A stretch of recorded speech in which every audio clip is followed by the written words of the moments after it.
Hi, I'm Lenny Wolf. I'm a follower of Bob Avakian. I'm a revolutionary communist. I'm a veteran fighter. And I'm here today with Michelle Shai, also a revolutionary communist, follower of Bob Avakian, leader of the Revolution Club in Los Angeles. And we're here for a very important reason, to raise money to fund the effort that we are part of making to put revolution on the map in this very, very rare time in humanity's history where everything is in the balance. We're going to ask you to be funding the RNL Revolution Nothing Less YouTube show. We're going to be asking you to fund Revcom.us, your source for understanding the world, and also your source to get the body of work, access the body of work of Bob Avakian. And we're also going to be asking you to fund the Revolution Tour, the tour to get organized for an actual revolution and enable this tour to make breakthroughs that can lead the entire country in putting revolution on the map this year, again, in this crucial year. I want to introduce Michelle now more and ask you to kind of give people a sense of what they're in for today and what we're trying to do. Yeah, so welcome to today's fundraising live stream for people watching all over the country. And today we're going to be aiming to raise $19,000. And we want to call on everybody starting now, start giving. Get on your text message, start sending out messages, send out this link for people to tune in now. And tell them, come in, they're going to be making the case, and we're also going to be, doing things a little different this time, where we're going to keep things tight, but we're really going to be fighting to aim this goal, right? So don't hold back, give, call everybody and also at the same time, pay lots of attention to a lot of what we're going to be getting into here today, because we're going to be providing people with the tools to yourself take this up and go very broadly in society and take this to others. And today we're going to be getting into this broadsheet from the Revcoms. We are the Revcoms, revolutionary communists. And Lenny and I are going to be getting into this more deeper here today. And then also we have big plans. Part of how you need to be going out in the next, period is really building the audience to tune back into these live streams, to be part of a movement for revolution that's getting deeper into the, this proclamation, and that's giving lots of funds to enable this message to go everywhere in society, right? As the proclamation says, to everybody who can't stand the world the way it is, who's sick and tired of people being treated as less than human. This is what your funds are going to today, to put this revolution on the map. And so plan also to tune in and build the audience for future live streams on June 25th and July 16th. So we'll be getting more into that, and really, again, what we're going to be providing you with here today is for you to go out very broadly. So we've got some announcements coming up that you're going to want to hear. But the first thing, I think, to set the tone and to set the terms of today's program is we're going to play an excerpt from one of the interviews that Bob Avakian did last fall with Andy Z and Sunsara Taylor. It was interviews with Bob Avakian that those two did. And we're going to be talking about these interviews in their own right a little later. But this particular interview, this particular clip we're going to play, gives a sense of some of what's crucial right now. It's BA speaking to the question that was posed to him. It's part of the answer. What would you say to the youth who have it the hardest today, if you could speak directly to them? And let's get into that clip, and then we'll talk more. There is a way out of all this. And right now we have more opportunity than we've had in your lifetime or my lifetime to do this. And we can't afford to be wasting this time and this opportunity in bullshit. We got to get with this revolution so we can get all this shit off of our backs and make a future for the next little kids you're pushing along that's worth living for, so they don't have to go through what you are going through now. which isn't what you wanted to go through, but it's what the system has put you in the place of to have to go through. We have to go and present this to them in a living way. There is a way out of this. It's not an easy way, it's not a guaranteed way, but it's a real way. It's a real possibility, especially in this time when we're talking about where the conditions are more favorable for revolution, even as they're tending right now towards something terrible. With the ruling class divided and fighting each other, with society being ripped apart, with the potential for this to rip apart all the dominant institutions in society. You know, one of these youth said, well, you know, if I get with your revolution, my chances of being taken out are just about 100%. But if I do what I'm doing, going up against people like me, maybe my chances are 50-50. Well, that's just wrong, like I've said before. You know, it's wrong in terms of what your life should be about, and it's wrong in terms of, you know, the possibilities for revolution. Because we have a real strategy, and we have a real, you know, method to grapple with the problems that lie on the road to revolution and actually break through and gather more and more forces to where a revolutionary struggle for power could actually have a chance to win. And you can't ask for more than that. You can't ask for more than a chance to win to get this whole fucking thing off your back. And this is what we're aiming for, and this is what we got to take to people and explain to them and struggle like hell with them about what speaks to their deeper feelings and hopes and aspirations, not just the shit they're caught up in on the surface. So I say, both from personal experience, which is limited, I know, but it tells me something, but also by scientific analysis and by learning from all different kinds of sources and getting every bit of knowledge I can, that there is a potential there. And we have to go and make that potential become a reality and struggle with people to become emancipators of humanity. And we start winning some, it's going to provide the basis to win more. And it's going to become a pole of attraction. And what people would really like to jump to will start getting expressed when they see a growing force out there that's real. And so this is my answer. We got to, you know, we have what these youth and the mass of people need, but it includes a lot of struggle with them, and we have to go and take that to them and wage that struggle, because this is for ending all the shit that they're being forced to go through, and all the shit that humanity is being put through and that they're threatened with now, with the destruction of the environment and this danger of nuclear war among these imperialists. We have to go to the people and give them the means to do what deep down they would love to do if they could understand scientifically that there's a basis for it. So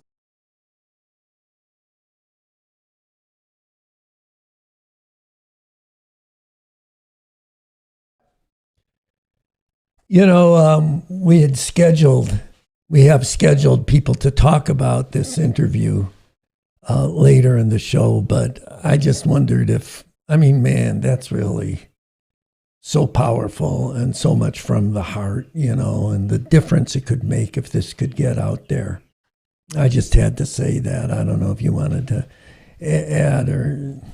Yeah, I mean, this is actually one thing that I've been thinking about, just as a text exchange with, you know, a comrade. We were talking about the importance of struggling with people, right? And why struggling very sharply with people, right? Because out of respect and out of because you actually do see the potential of people to transform, right? And so that was one thing that they were very appreciative of, like, you know, coming, and you'll hear from the comrade later today, and, you know, they sent a video, and, you know, very appreciative of, like, people struggling with them about, you know, about different ways of thinking, and not in a way that, like, jacks people up, but really just puts the reality to people and the responsibility that we have to rise to, because we're talking about, you know, humanity and the future for humanity, right? So I just think that's really important. And, you know, and even why we struggle in that way, we learn a lot from what BA and how BA models struggling with those people who are told their whole lives that they ain't worth shit, that they can't amount to anything, right? That's who he was speaking to in that clip, right? So I think that's really important. And we're struggling with people coming from the understanding that's in there of, if they knew This is really what people would want if they knew, and if we could bring this to them and compel them to this in a way that made sense to them. And that's where this proclamation comes in, which is what we're going to open up with here. This is, we are the Revcoms. This is the proclamation. Michelle had thinking, which we'll get into in a little bit, about how just this can jump off some really productive struggle. And there's kind of two themes, I think, to what we're going to be wanting to talk about. We're going to be wanting to talk about the need to struggle with people, but then you've also written a letter to the Revcom website that I really want to hear from you about on the need to really step to people with donating, giving them a meaningful way to support and be part of this right from the beginning. So those two themes are going to be real through lines of what we want to do, not just today, but these whole next, really the next 6 weeks. We've extended the drive a little bit past the solstice. We're just going to move the solstice back a little bit, actually. We got permission on that. But we've extended the drive, and we're going to be trying to forge over these next 6 weeks a whole new ethos, if you want to put it that way, in the movement for revolution around fundraising. Much more strategically based on the fact that this is a rare time. We're not talking about years and years and years. BA said in the talk something terrible or something truly emancipating, that things are going to very likely come to a head in 2024 if they don't come to a head before then. So this is not an endless project we're involved in. But back to this is really a critical and key tool right now.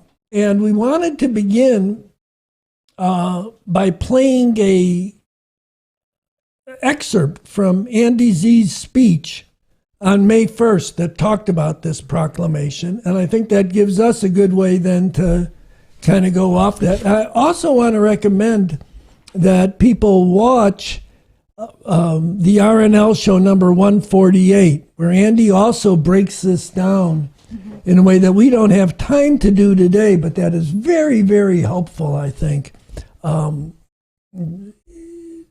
in order to get to the bones, to get into the way the thing works and how to take this out, how to understand it and how to wield it. So let's hear from Andy. Before you jump to Andy, hey everybody, sorry, I'm going to jump on and welcome.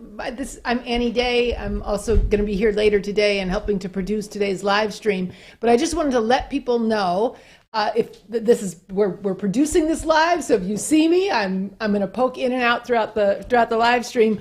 But I wanted to remind everybody that the way to contribute is on the bottom of your screen. You can give on Cash App, Venmo, PayPal. Go to revcom.us if you want to know how to write a check. During this live stream, if you have thinking, if you have questions, email us. The email is also on the screen, or call, and there's a phone number, and operators are standing by. Yeah. And then I just also wanted to let people know in the last couple days, donations have come in. So what we're aiming to raise here while we're together is a little over $17,000. So that's what we're trying to meet here today, and the number we're reaching towards is on the bottom of your screen as well. So now jump to that clip, and I will mosey off screen. Okay.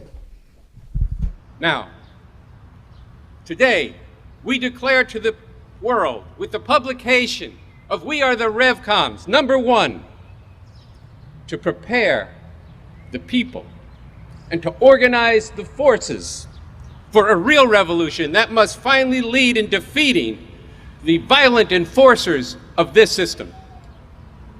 Number 2, we aim for nothing less than abolishing this system with all of its exploitation and oppressive institutions and its governing U.S.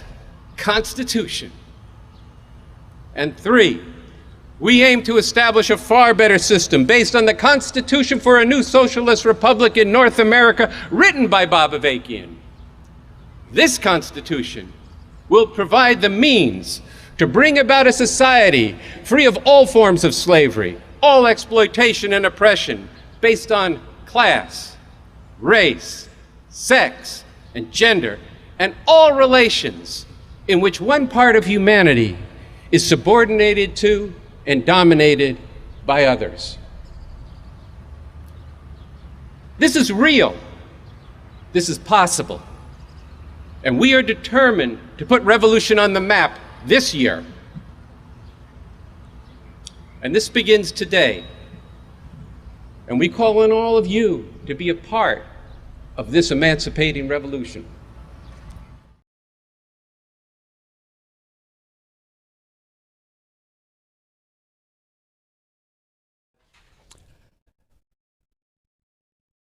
The proclamation, as Andy points out, it talks about, I'm just going to shorten it, frankly, to defeat, abolish, establish.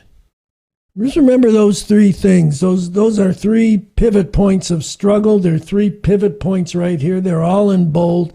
We have to defeat the violent enforcers of this monstrous system, not vote them out, not have boards to control them, defeat them. We have to abolish this system, the whole system of capitalism, imperialism with its governing U.S. Constitution. And we have to establish a far better system based on the Constitution for the new socialist republic in North America. Let's get into that a little bit. And I don't know where you want to start. I know you've been studying the one Constitution, you've been doing compare and contrast, you've been thinking about a lot of some of the big questions in the world. Let's talk to me. Yeah, I mean, I think the where I want to start is like, this is the message that has to get out to everybody, right? I think where we started to go back to that, right? To everybody who can't stand this world the way it is, who's sick and tired of so many people being treated as less than human, they have to know about this. This proclamation has to be on the walls everywhere. You know, we have to be going very broadly to people, you know, not just those, you know, who are dedicated to this revolution, but also everybody tuning in, and everybody who gets their hands on this proclamation has to take it up and has to spread it, right? And they have to donate. This is like a experience that I've been really excited about, going out to like the neighborhood in South Central Los Angeles, is going into the businesses and just talking to people and just very straight up showing the front cover of the proclamation, right? We are the Revcoms, and we're working for we're working for a real revolution and a whole new emancipating way to live, and really putting to people, you know, going to work together with others on this problem that people are feeling very hopeless right now. You know, they see what's happening in the world and they feel, and these questions that have come up, you know, including on this immigration question, which we'll get into more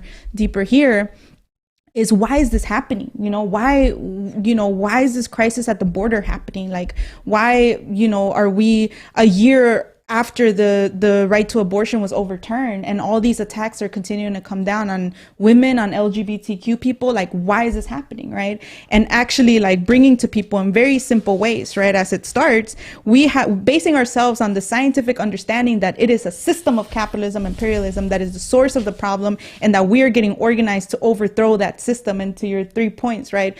To, you know, we are determined, you know, to defeat, you know, the violent enforcers of this system, you know, and I think this point of like, of the contrast between the constitutions, right? Yeah. That is actually, you know, that was one point of controversy here in the LA Revolution Club, where somebody brought up, you know, well, shouldn't we go and appeal to people on the basis of like the Constitution and say, you know, they meant the Declaration, but, you know, but the Declaration of Independence, but like this point of like, you know, it says there that if the majority of people are not happy with their government, that they have the right to overthrow it. So they gave us the stamp of approval to talk about what we're talking about. But actually the contrast of, and, you know, and we recently got into this, this piece from Bob Avakian that is up on the website, the U.S. Constitution, an exploiter's vision of freedom, right? And just the basic, you know, it actually, like, I was like sitting in the room, like,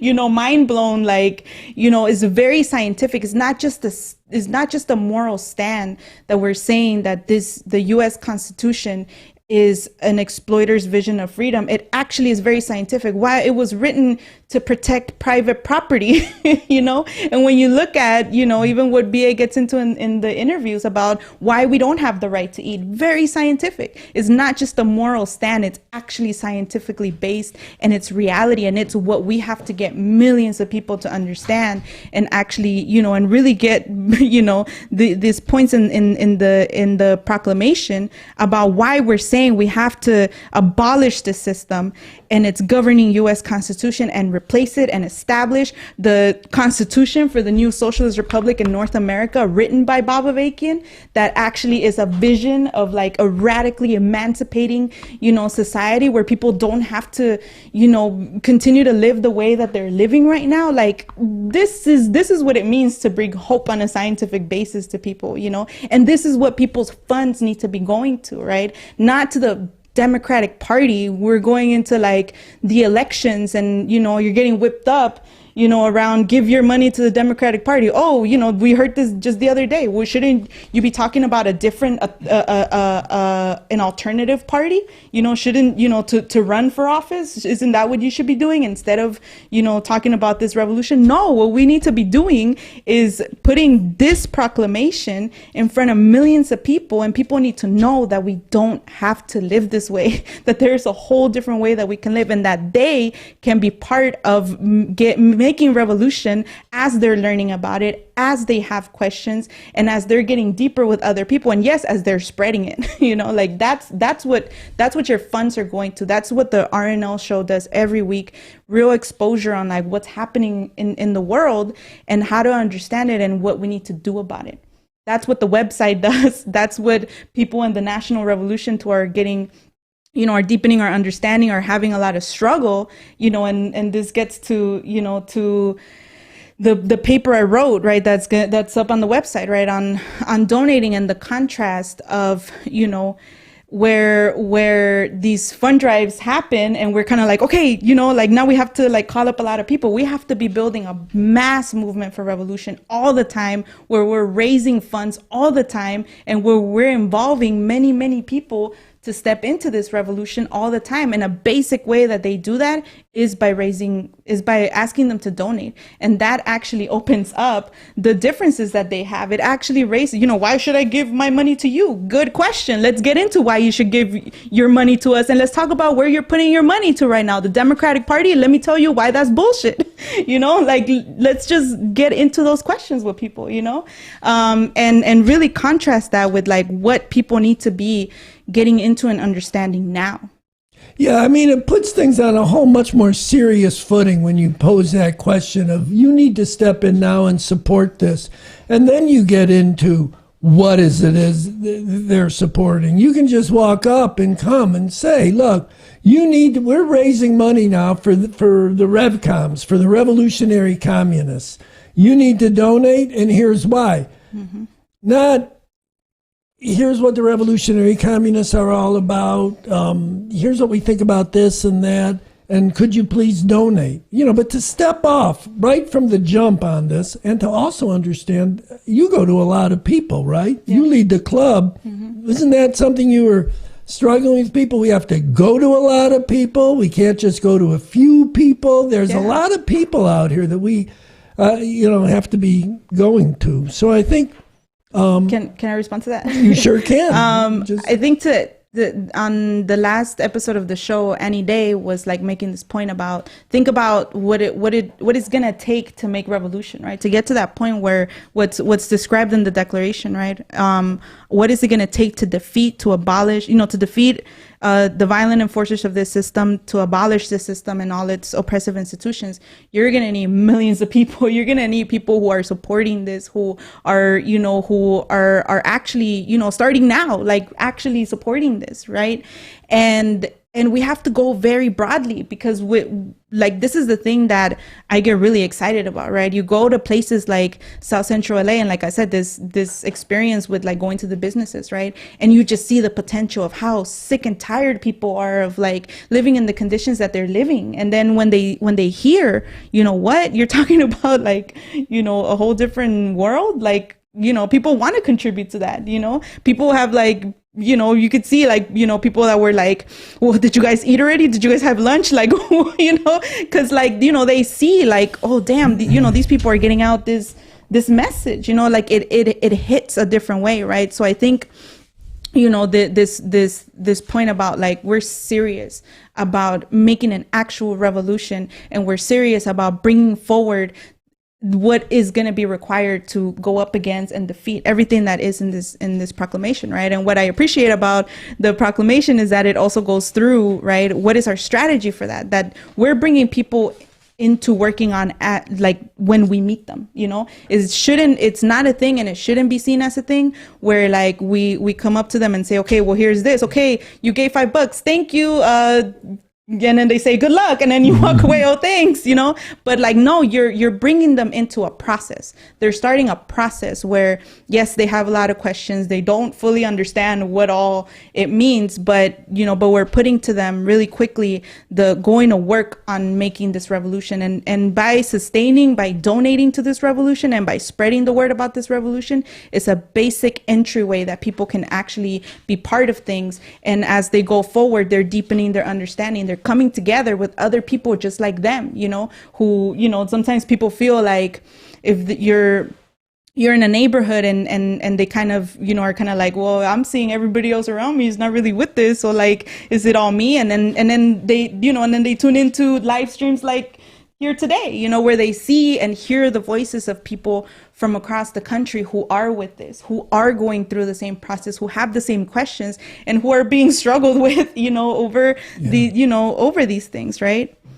No, totally. I wanted to say part of the struggle and part of the thing of part of the importance of the way you're talking about that we have to not just get in some mad rush to raise funds and then go back to what we were doing, but build this in as a consistent part of revolutionary work right from the jump and all the way through. We are actually talking about, in the not distant future, we have to be able to bring forward and mobilize millions of people around the demand to dismantle this system and and the Constitution it's based on, and to implement what is in, I can't reach it, but the Constitution for the new socialist republic in North America. And a little bit, I want you were doing something about just immigration, but I want to hold on this for a minute. We're actually building very concretely to that point. And even when you're at that point, you're still going to have to win over even more. So we can't just wait. Things are going to develop. There'll be these uprisings. We'll see what we can do and try to do better next time. No. We have to really begin now to start laying the foundation for this. This is what we're doing right now. The people we bring forward to be in these networks are people who are building the foundation blocks of what we and what the masses of people worldwide will need, where their hopes will be, as the time comes when this demand becomes is brought much more to the fore. You don't make a revolution without a very well ramified and very well organized network of support.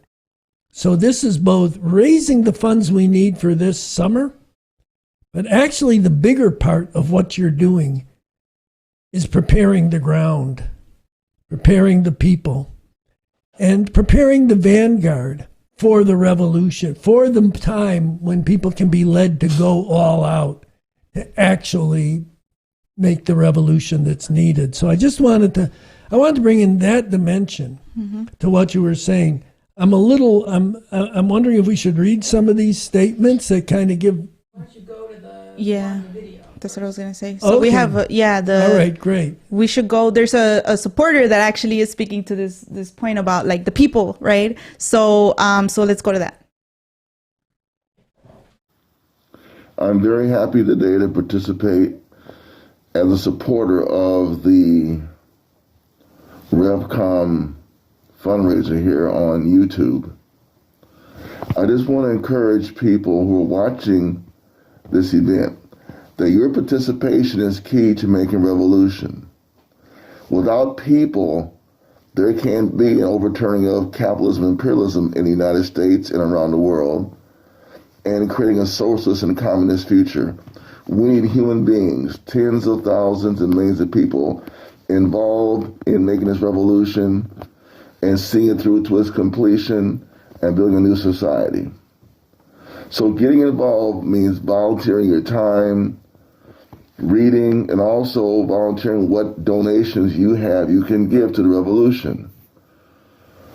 It's true that people get you through times of no money better than money gets you through times of no people.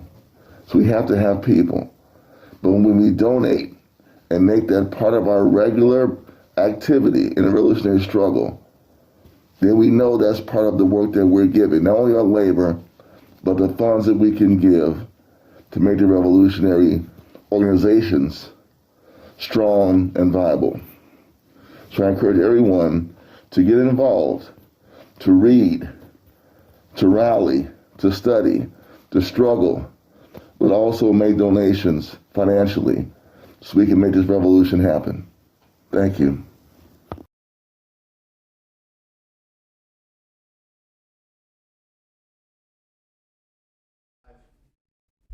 So thank you for that statement. And I want to, read another one here, and maybe we'll speak to some of this. So they say, it is my pleasure to donate $5,000 to the Movement for Revolution during what feels like a very stifling time. I'm watching the Revcoms go very hard with trying to break through people's low sights of just trying to get representation and a seat at the table for whatever crumbs they are willing to give out. I see the Revcoms struggling with people, with love, but tough love, to imagine a whole other way the world could be. I feel deeply that other people are yearning for it too, but don't see a real way out and haven't yet been introduced to Bob Avakian's new communism. Hoping this contribution helps put Bob Avakian's new synthesis of communism in front of more people and makes it more accessible to those who are searching for a way out. I too have been a bit demoralized by after effects of the uprisings, but I always keep in mind this one thing BA says about how in countries where there was a revolution, it seemed like there was no way it would ever happen, and afterwards they say it was inevitable. This is the idea I keep returning to when it feels impossible. Hoping we get to a place where people say it was inevitable. Much love to the Revcoms. It's a matching $5,000 challenge. Well, do you want to start on that, or you go ahead? Okay, well, first of all, in many ways it is a stifling time, because the situation is such where on the one hand you have this fascist onslaught who are carrying out horrible crimes as we speak and are going all over the country. In a little bit we're going to talk about right here in Los Angeles, a fascist attempted pogrom at a grade school, a hate rally, a hate fest at a grade school that they had against LGBTQ people just on Friday, and what the Revcoms did to fight that. So that's one thing. There's that on the one hand. On the other hand, what's happening with the decent people? Okay? They're all caught up in a lot of bullshit, frankly, and there's all kinds of, I would say, to read something terrible or something truly emancipating to get the full dimensions of this and why. But the question is, have we, the Revcoms, up till now gone hard enough and strong enough at, one, the actual programs that people are putting forward, these really silly programs like defund the police or abolish the prisons, things that have no basis in reality, and if they were done would be terrible. But two, are we going sharply enough and hard enough against the way people think, how people think? And I think that we've all learned quite a bit from this recent experience in taking out the tour against real revolution versus woke insanity. and taking head on the foremost, the most prominent form of accommodation to the system in people's thinking right now, the biggest obstacle. You can no more make revolution. If you were in Afghanistan, you would have to take on Islamic fundamentalism. It's a lock on how people think. It's keeping people locked into the system, into the horizons of this system. We have been very seriously looking at the work that we've done. Have we been really carrying forward fully the new communism in a deeply enough and a thoroughly enough way? And I think that this program at UCLA represented a very important step forward in doing that.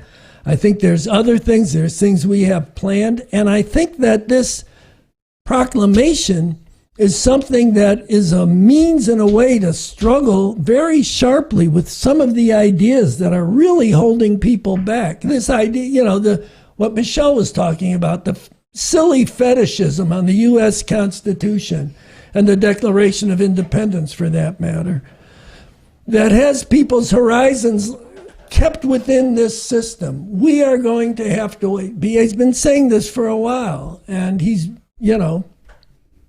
it's time for us to catch up, and catch up very quickly, and take this up in the right way and fully. And so I'm just being very frank right now, okay? Because it's a heavy question, and it demands an honest answer. Do you want to? Yeah, and I think it also brings clarity to what we're working on. I get really excited. That was the back and forth I was having with that comrade. About how excited we get when we actually do see oh my God, this is going towards that point where we can go all out and bring this whole system down, and how much BA and the interviews and the work that he's doing and in the leadership that he's providing, is really continuing to return to those questions, right? And I think we're really, making transformations here, and it's really exciting going out in that kind of way, and I think, I think this, as you were talking, I was thinking about some of the things that we were talking about earlier, right? Even this contrast, I think to this thing of the demoralization, right? And I wanted to bring in some of the work that the Revcoms did very recently at the border, because this is a question that is getting really sharp, and going into the ending of Title 42, we actually we wrote an article, we got out to really put this message in front of the media and to get all kinds of people who are agonizing over this question to understand where is this coming from, right? All of these illusions, right? This was another thing that we learned a lot going to a Cinco de Mayo festival, talking to all these people who themselves are immigrants, who themselves came, to this country and are well, we just have to be good immigrants. Well, we just have to thank them for for providing us with the kind of life, where we can actually come here and live a relatively comfortable life, and we were waging struggle around that, this is the, way that this system got you, going along with with accepting this shit and thanking them and actually letting this whole system off the hook. When you look at why this situation has intensified to this point where there are millions of people who are having to flee their home countries, leave everything that they know and love behind, and their families to their, everything, right? And make a dangerous trip. I want to recommend people go on YouTube and look up this Anderson Cooper, on the Darien Gap, right? Because they make this journey, with people, and you just see the horrific, desperate conditions that these people go through. And they say that themselves. You have to think about how desperate people have to be to put it all on the line to make this dangerous journey, where a lot of these people don't even make it alive, where they lose their children along the way, where they get kidnapped and murdered and raped and robbed. All of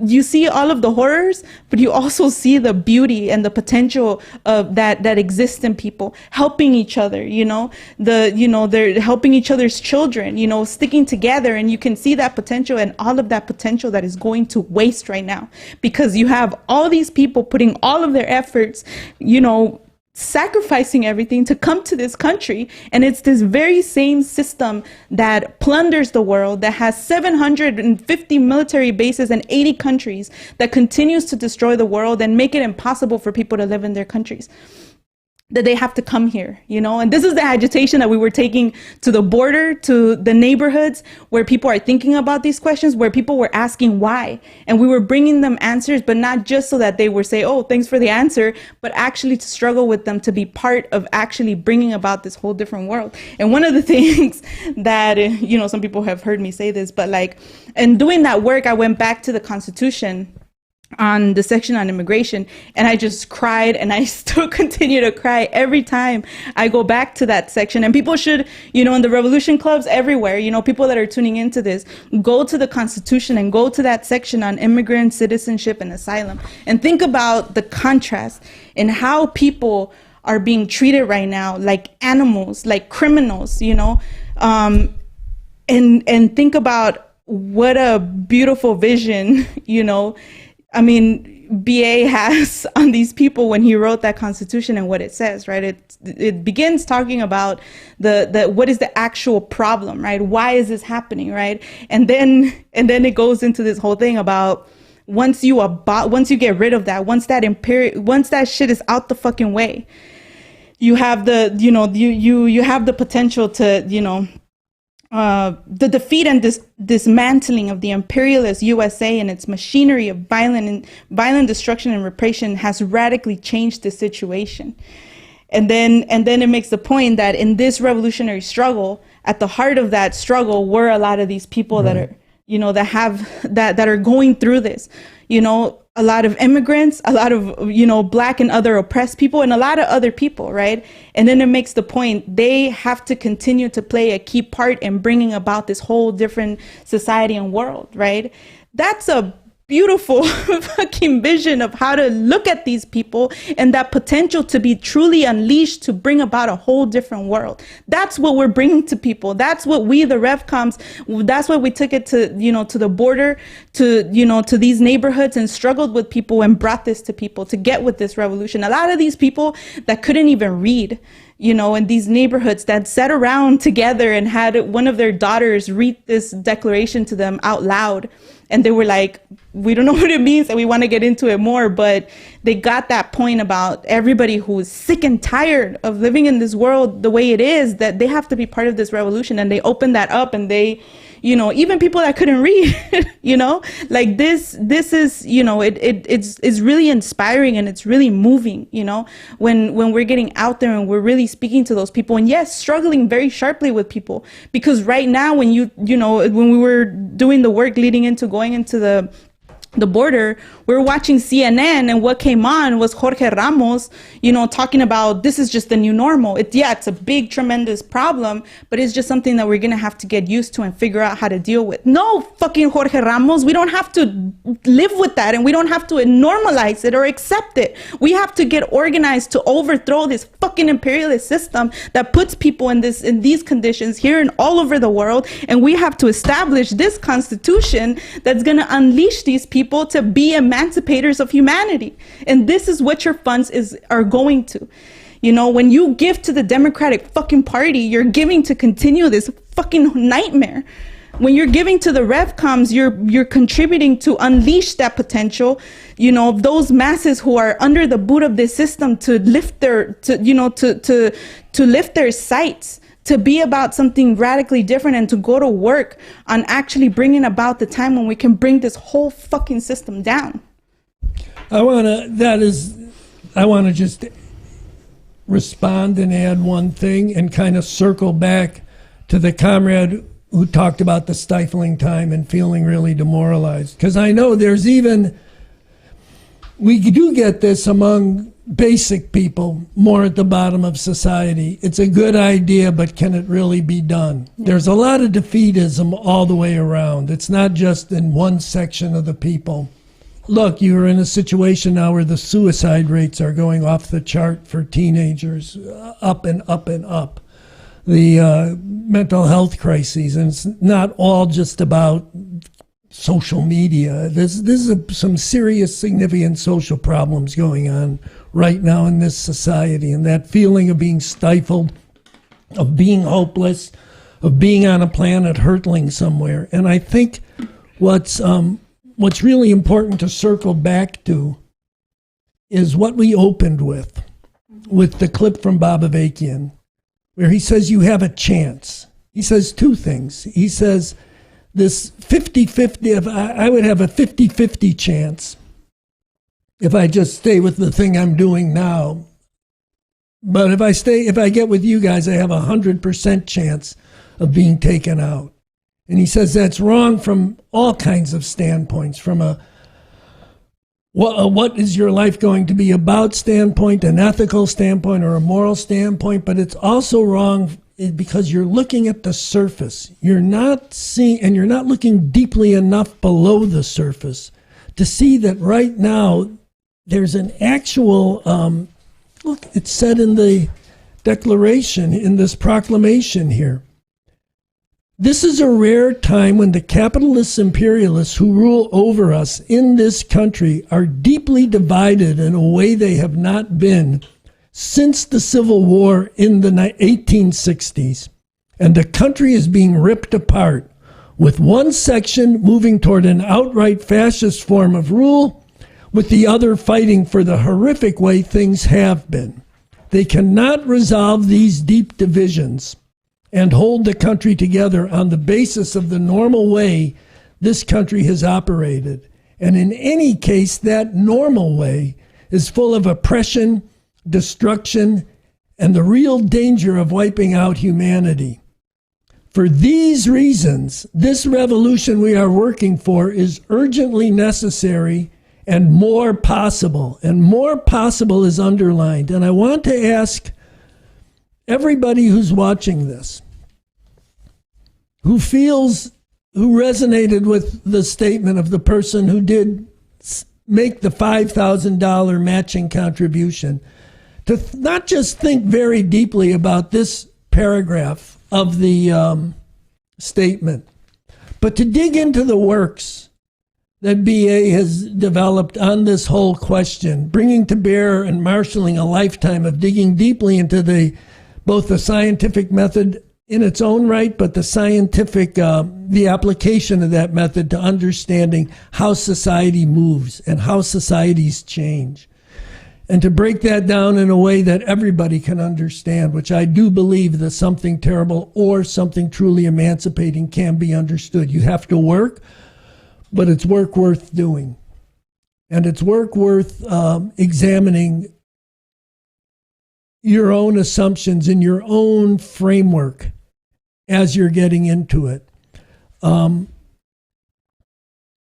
I think if we're going to do what we have to do, and we intend to do it, that work is going to have to be done by us, but by many, many people who have to be challenged to do that work. That's going to be part of the process of the very people you talk about who say, I don't fully understand it, but I support it. Mm-hmm. Good, but you need to more fully understand it. And we can do that, not all at once, not overnight, but by a combination of learning and doing and learning more and doing better and learning more still and being driven to do it. Look, we've all been through that process. You've been through it. I've been through it. Everybody.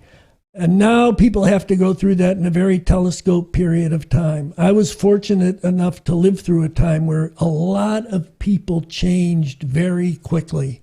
And it wasn't because people were better then, or there was something in the air, or anything. It was because society went, deeper underlying forces in society could not be contained by the system as it was then. And we weren't able to go all the way at that point for a lot of reasons. But the chance does exist for two reasons. One, in that the crisis is deeper going today than it was then. And two, because we have what we need in regard to the strategy, and very much in regard to what he says. We have the method to understand. We don't know in advance everything we're going to encounter, but we have the method to understand that. We have our collectivity to work together and put our heads together to get into that. Look, people have written some wonderful statements. They've sent videos. I know that we are getting towards the end of our particular segment here. I don't think we could have allowed, we needed to speak to what this person raised, because I think it concentrates what so many people feel, and I'm struggling with people to do the work, to break free of the shackles, even of the shackles of revisionism, to be honest, of an understanding of Marxism, of a thing, of a way of looking at the world that's still left over, that's still not taking fully into account. It's a very serious thing when we say there were elements of Marxism that were not fully scientific, and that BA has broken with those things in Marxism, in communism, that were not fully scientific. It's important to do the work, and everybody can do it at one level or another. So we're getting some help from our director here. What is she saying? So she just wants us to update on, that we've raised 1,337 of the match.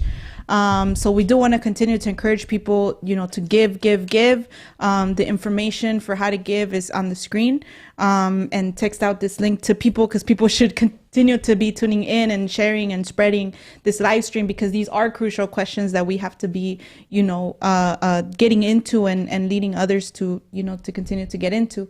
But, to end our segment, and, and we'll come back and say some things to close the segment, we want to play a video from Noche Diaz on May 1st, speaking to, some of, we'll return to get into some of this, but let's go to the Noche video now. And we do not have to live the way that they want us living. We refuse to accept this system's future. A better world without oppression and exploitation is possible.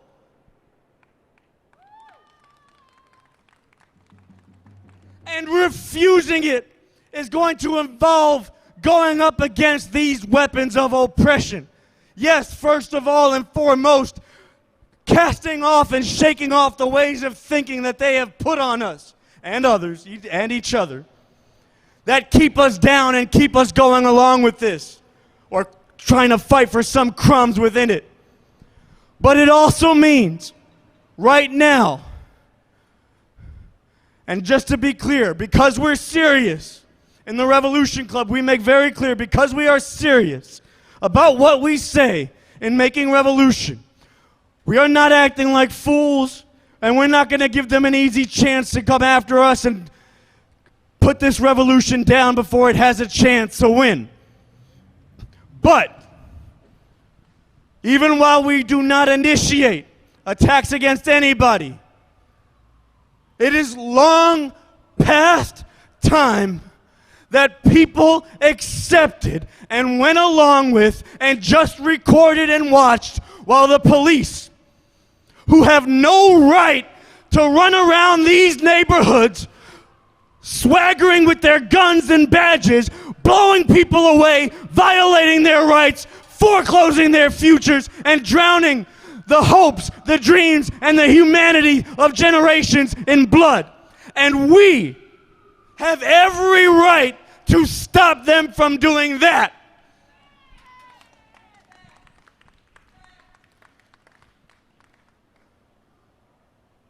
This year started off with that cold-blooded reminder that every new year we ring in under this system all the hopes and possibilities that we celebrate and dream of New Year's Eve. The reality on New Year's Day is that this system has no future for humanity, no future for the youth, no future for the planet. But this year, we put revolution on the map and show the world there is a future worth fighting and, when necessary, yes, going out for.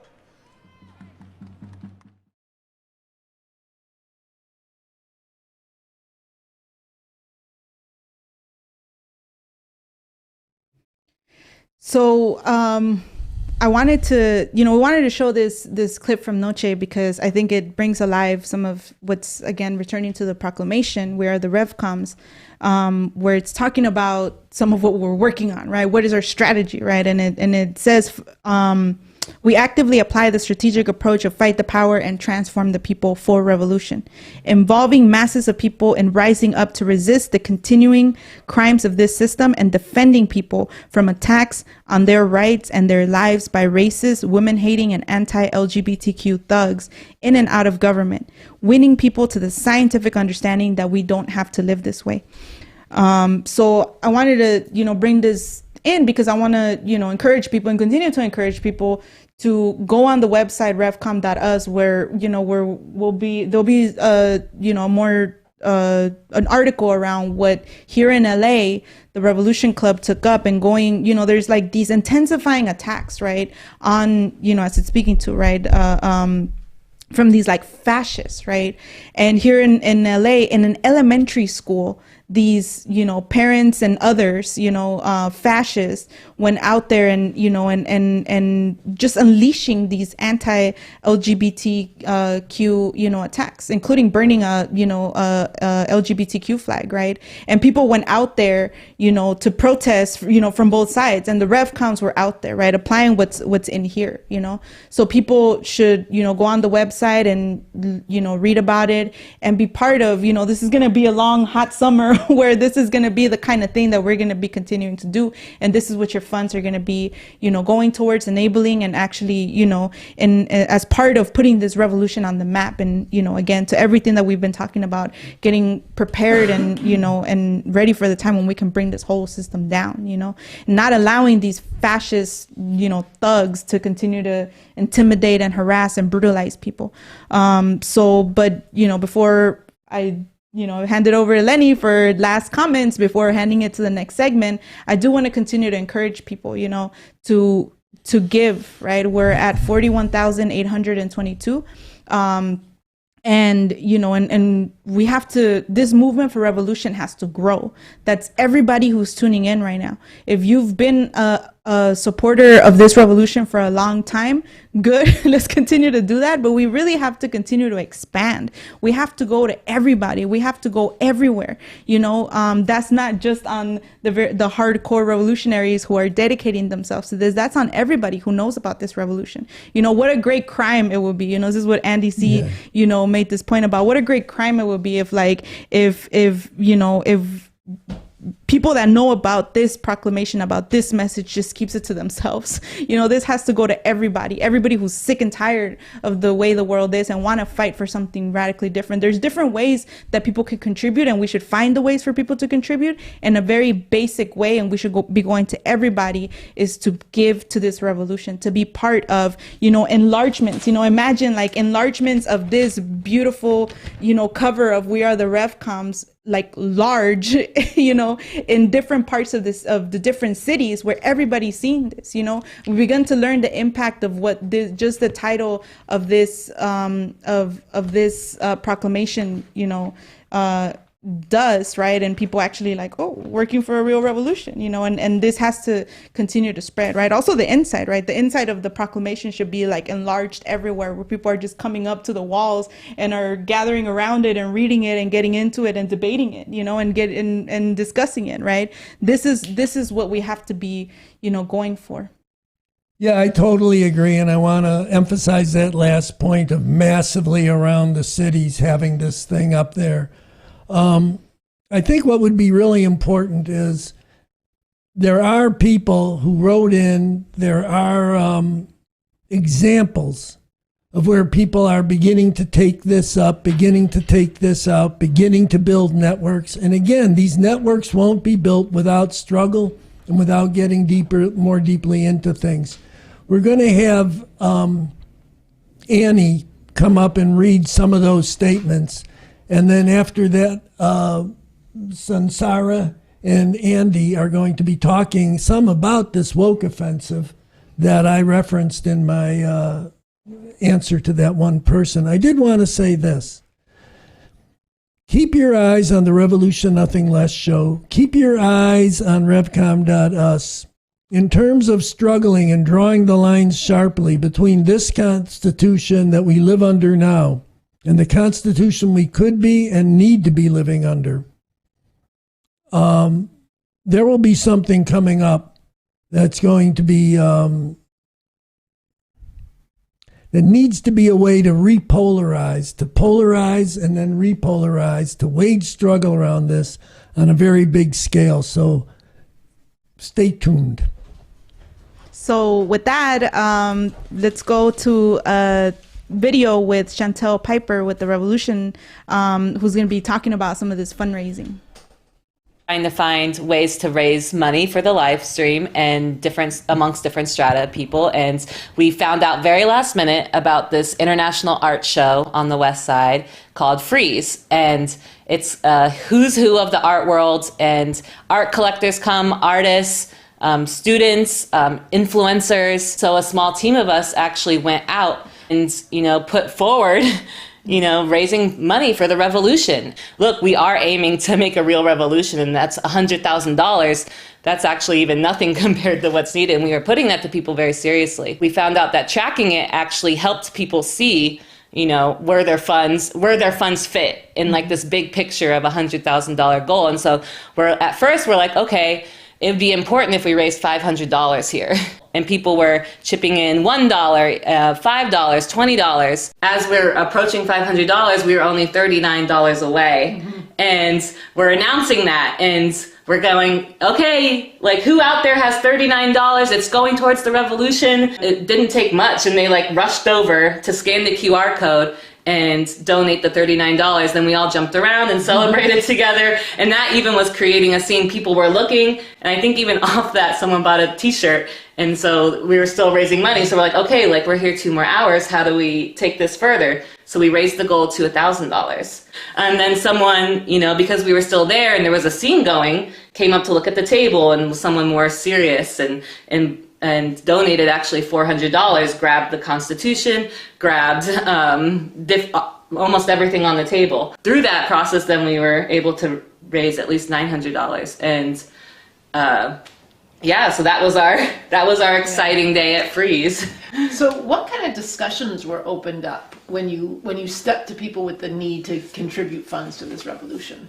There was actual thinking then on the prospect of actual revolution, and people had to situate themselves and oh, I don't know, that's a little extreme. Okay, well, I think this is important. I don't know where I'm at, even explicitly, because it was a different strata of people of comfort. And so, but through that struggle though, there would still be people who would donate. On the contrast then, the younger people who were giving $5 or less and supporting this from that perspective, we're very excited. Don't be afraid to actually demand the space or fight for the space that you actually could have. The first day we were like, okay, we're just gonna stay off in the park area. The next day we actually went on the street and just set up like we were supposed to be there. And some people even said, are you part of it? Because that was how official we were. Sometimes we think in our minds that we have to win people over to the political argument, mm-hmm. and then ask them to donate. And we kind of tack it on at the end as an afterthought. But you guys had a whole different process. Well, that's what we were doing the first day. And we only raised under $50. There's a reason groups and people do fund drives. It's because you need money to do anything. And so we went straight up with that, and that was a way, people actually were like, oh, that's something I can do right now, and people have money there. And even people who didn't have so much money felt the need to do that. I think these 2 points are really important. And I think really one, just to re-emphasize it, mm-hmm. go bold, carve out the space by carving out the space. Mm-hmm. And 2, ask for funds and really stepping with that as a leading edge and letting people find their place in relationship to that. They don't have to be won over to see the difference it will make, to contribute financially, to step into this revolution. And then you're opening up a different kind of process where they've already put something on the line. Mm-hmm. And look, we don't have, the danger is too great, and the possibility for an actual revolution is too urgent to do otherwise. So thank you for being here on the live stream today. Yes. And we'll see you soon. Bye.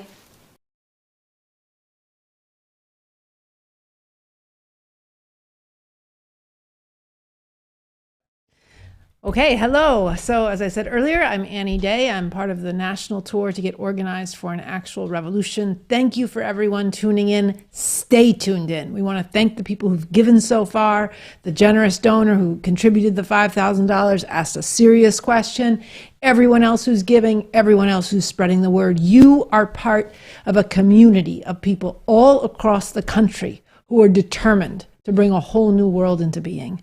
So thank you for tuning in. And like I said, stay tuned in. We're going to have on Sansara Taylor and Andy Z in just a minute.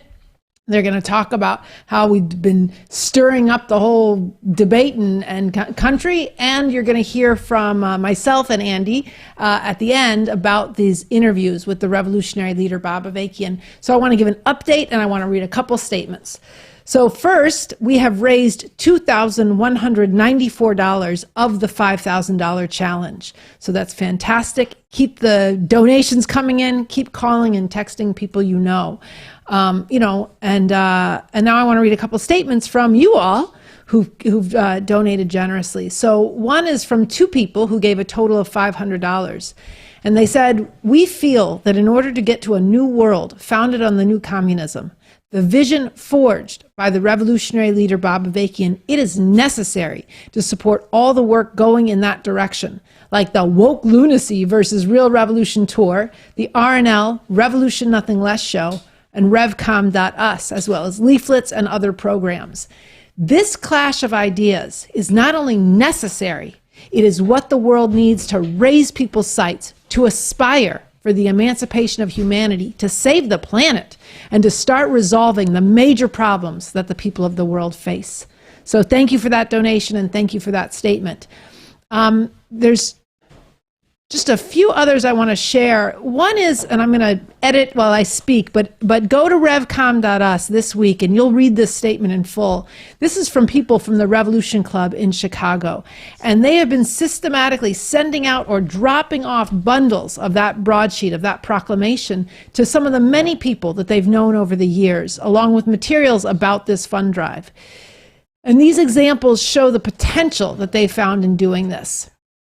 So here's just a couple. They said they met with a woman whose grandson was shot by the police years ago. And she not only wants a bundle, but she's also buying several Revcom.us t-shirts and donating funds. She gets out materials at her church and to her friends and family. They also mailed 100 copies of the proclamation and the call to donate to another longtime supporter whose nephew was murdered by the police. And he now lives downstate and regularly gets out packets of materials in the city where he lives. And then they reached somebody that they did not have a snail mail address for, and he's hoping to tune into the live stream today. So we hope you're tuned in.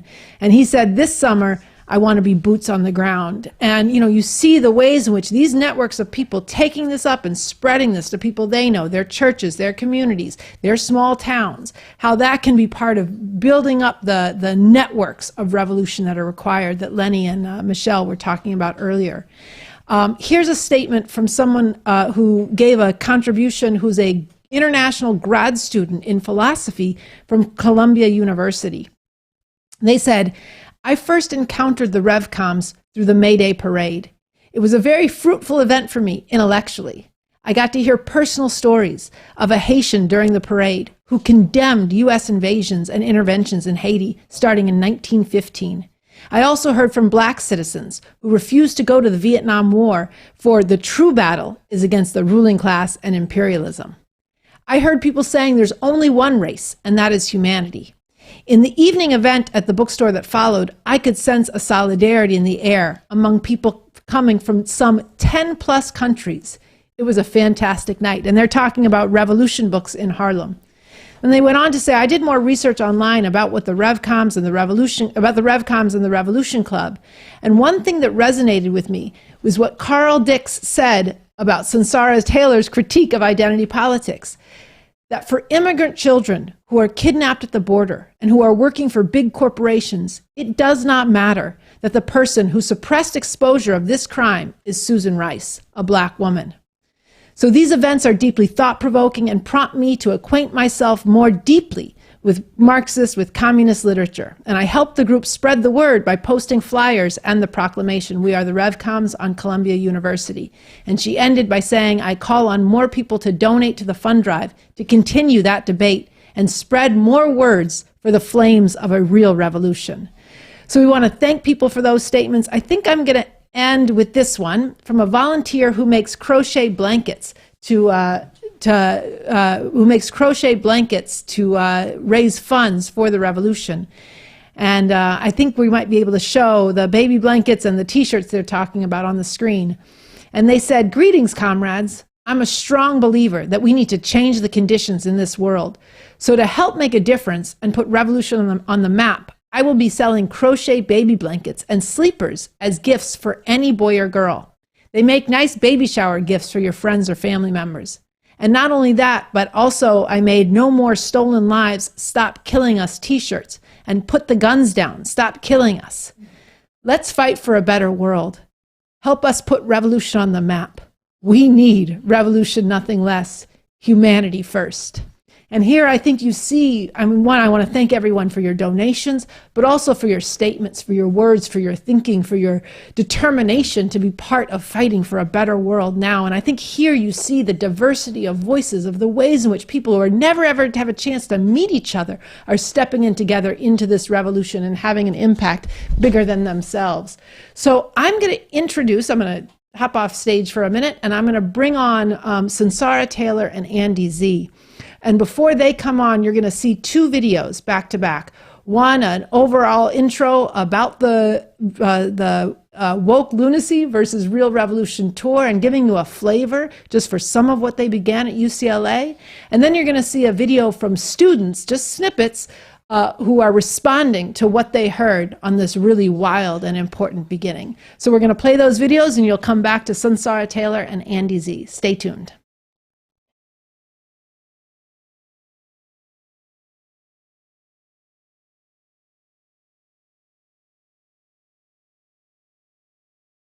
And I am going to get into how the increasingly unhinged movements to tear down anyone and anything that does not conform to the constantly mutating standards of wokeness is not only useless against this system and the rising fascism, but is actually serving to fuel it. By the end of my talk, I aim to make clear that between woke identity politics on the one hand and real revolution on the other, there are two radically different and opposed understandings of the problem that humanity faces, two radically different and opposed methodologies and moralities, and two radically different and opposed visions of the world that we should be fighting for and that is actually possible. One requires work, intellectual courage, real struggle and sacrifice, but can open the door to human emancipation. The other is degrading, cowardly, and lazy, and only accelerates humanity's current trajectory towards untold horror.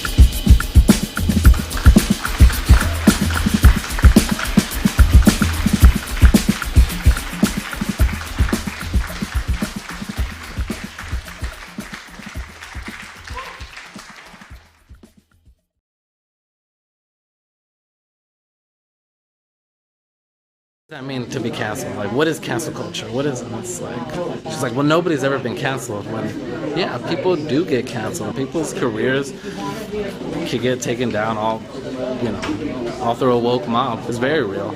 Something that really stood out to me was when Sansara shared that a lot of Americans are completely oblivious about the privilege that they hold.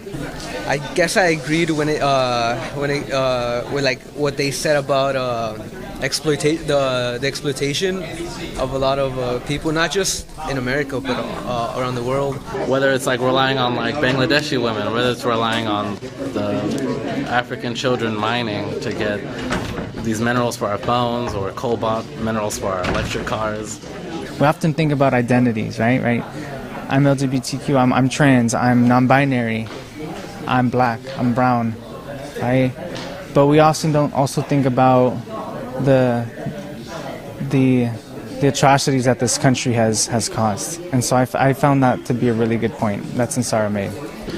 It was like a representation of our society. Here we had the wokesters come at the beginning, chanting that the Revcoms were transphobic, and then we ended up with the MAGA crew chanting America First. Like she said, like it would be we would have like a new civil war approaching. I don't necessarily see it like as like that way, but I guess like there's like a lot of division. There's a lot of hate, especially with like the Trump administration. It's going on, and I have a lot of friends that are women in Florida. They're like scared about like being taken with their like reproductive rights. Also, the anti-LGBT laws. She wasn't just appealing to your emotions. She was breaking things down in a very logical way. This talk in a way kind of makes me want to take a more personal action. Want to help more people. You know, kind of do something not just for me, but for the greater good.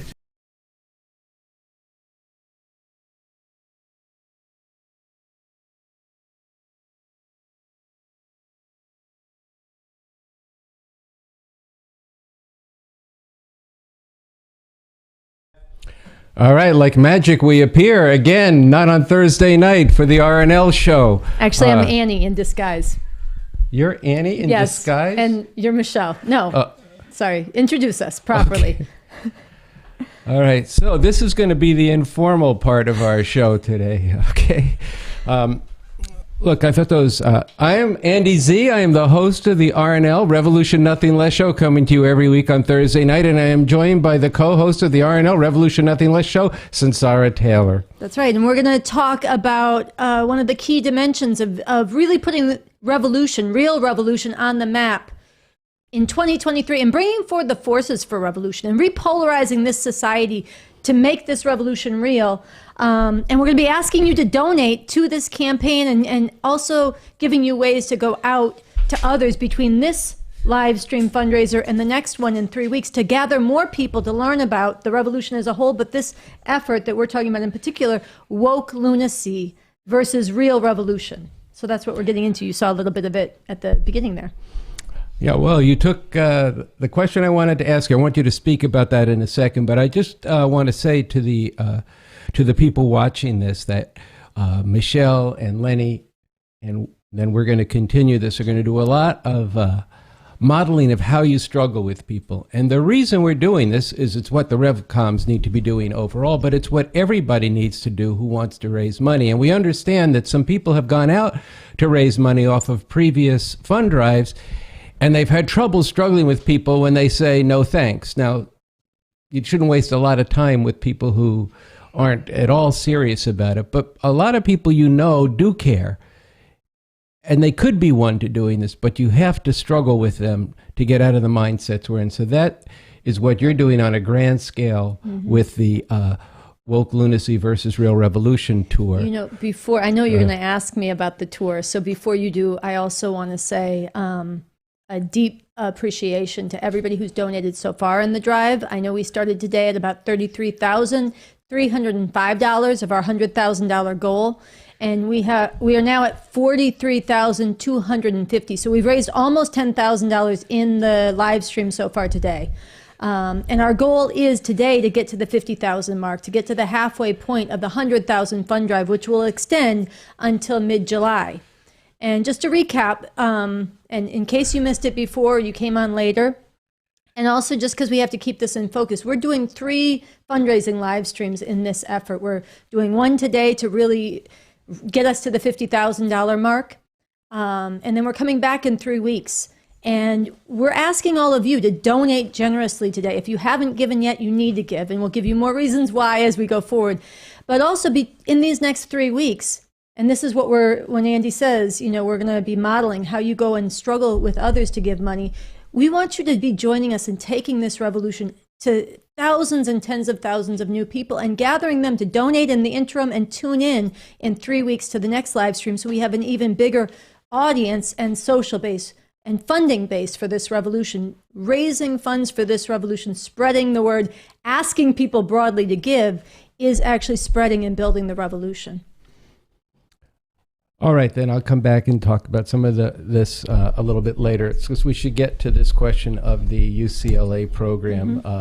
People just saw a taste of what Sunsara did, and I think we should talk about why are you doing this talk? What role is it playing in society in relationship to the kind of suffering people are going through here and around the world, the kind of stakes of the times that we live in, the potential in these times? Why this tour?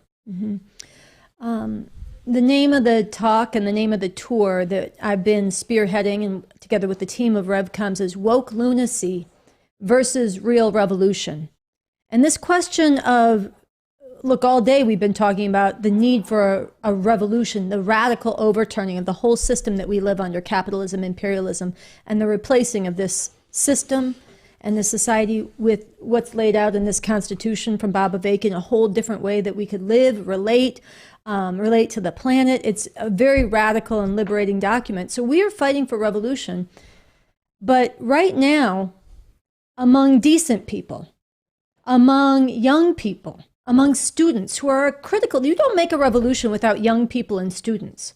Among this key social base for revolution, who've been at the forefront of every major movement for radical social change, and definitely for every revolutionary movement, the dominant form of thinking and the dominant form of accommodating oneself to this system is what we've been referring to as woke lunacy. This is something that Bob Avakian has been analyzing really for many years, and more recently in the last few years, analyzing how this has become even more fanatical and lunatic, so that you have people obsessing over their identity, their pronouns, me, myself, inclusion, safe space for me, myself, for people who look like me within this system.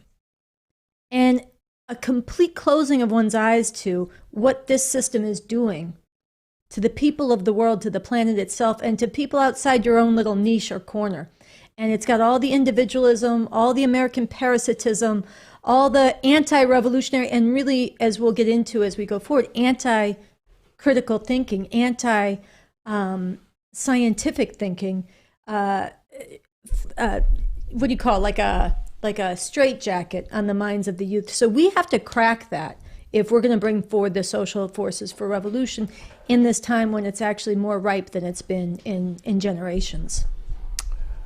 All right, so I just wanted to ask Annie Day, who's in the room here with us, how much time do we have for this segment?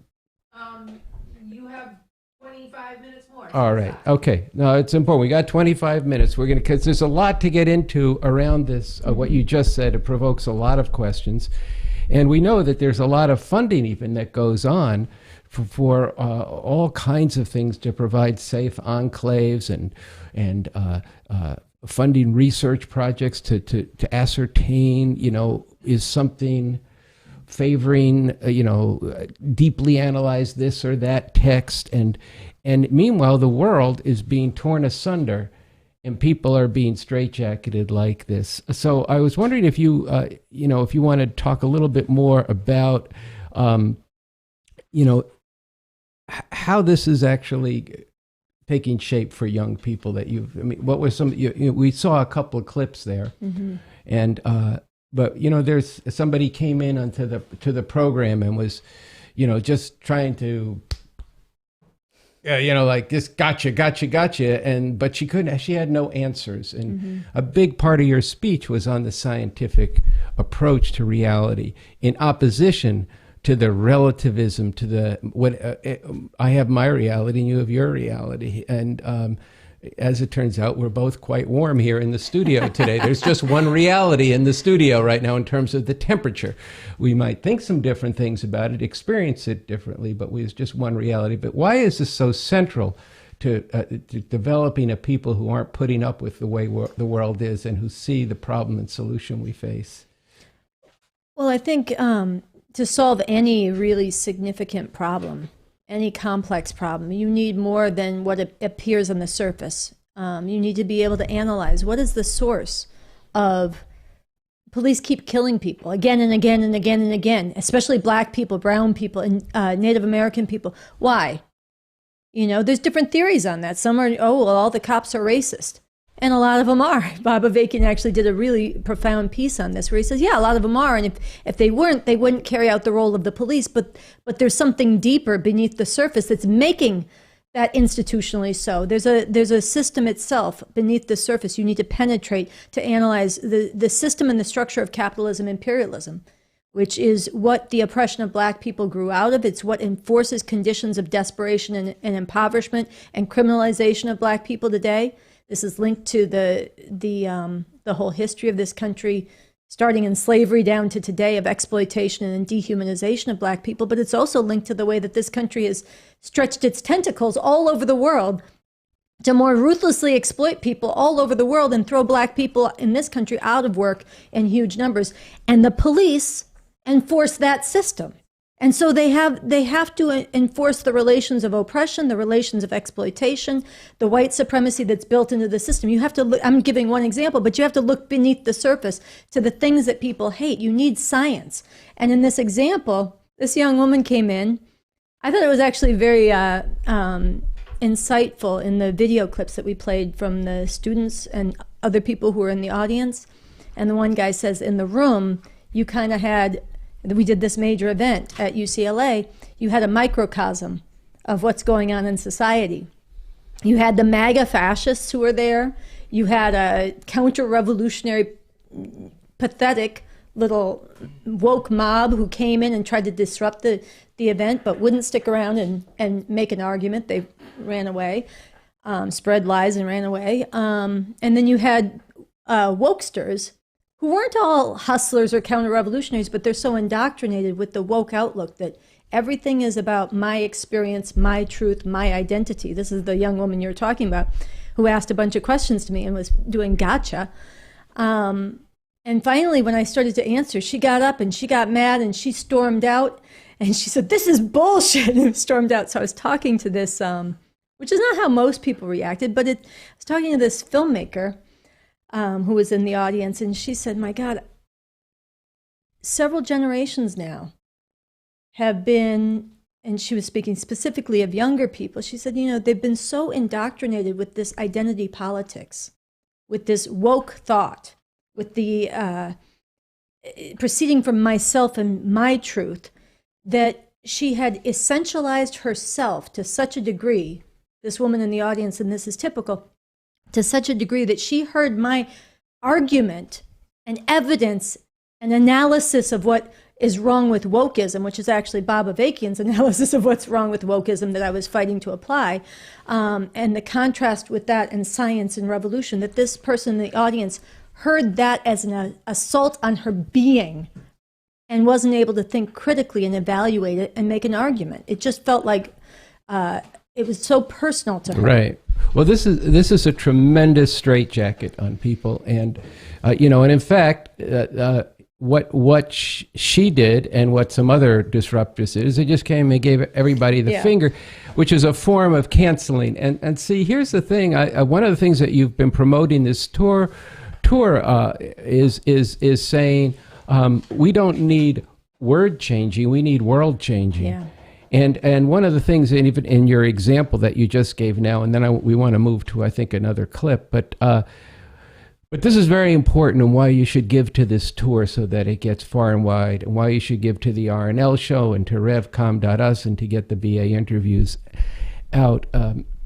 You took that example of how white supremacy was woven into the fabric of America, but at the root of it was the fact that this is a system. That's right. It's the whole way that the Constitution that Lenny and Michelle were talking about. It's at the center of the we are the Revcoms talk. So we have to abolish this Constitution, the U.S. Constitution. That's a Constitution that is the laws and the rules and the legitimation of exploitation, and replace it with a system that isn't about exploitation, but it's about utilizing the creativity and the productive capacity of humanity all over the world. So when you're donating, that's what you're donating for. And when you go out, you're to raise money. You're doing two things. You're raising money, but just as important, between now and the next two fundraisers and all the way through, you're raising donors. Mm-hmm. We need more donors. I mean, if you can keep giving yourself, you have those means, fine. But everybody out there can go get more people involved in becoming part of the networks of revolution by donating to this cause. But you wanted to get to a clip. Yeah, I'm going to play. Because I know we don't have that much time. Just in light of what you were saying, Andy, I want to, I was so appreciative of the little interview that Annie did with Chantel about taking the fundraising right out to the Frieze Art Festival and going out broadly to all corners of society, not just where people are already thinking about woke versus revolution, or although there are a lot of places where people are disturbed by woke and not yet thinking about revolution, we have to change that. But going out very broadly with the revolution and with this fundraising, everybody can do things like that. And then also, see, there's something else I'm supposed to announce. We have only $199 left to raise to get to our $5,000 match. Earlier in the live stream, somebody donated $5,000 and asked that it be matched. That $5,000 has already been added to our total. But to meet that match and turn that into $10,000, we need $199. I know there's somebody watching now who wants to give that $199 and push us to that spot. And we also want to give a lot of love on behalf of all of us here, but also everybody watching around the country, to a gathering on the north side of Chicago who are watching together, who just sent in an $800 donation. Much love to you in Chicago. Hey, right. Everybody's got love in the room too. So we want to show, as I said, Bob Avakian has been on it, taking on this wokeism and the epistemology, the methodology, the political anti-revolutionary program, and the anti-scientific approach for years. And it's a big part of what he talks about in the interviews that you and I had the honor to do with him last fall, and that you'll be talking more about in a few minutes with Annie. We wanted to share an excerpt from this that really gets at how, well, let's watch it. I'll make my comment about it afterwards, but it brings alive a key dimension of this, of the harm of this woke lunacy. All right.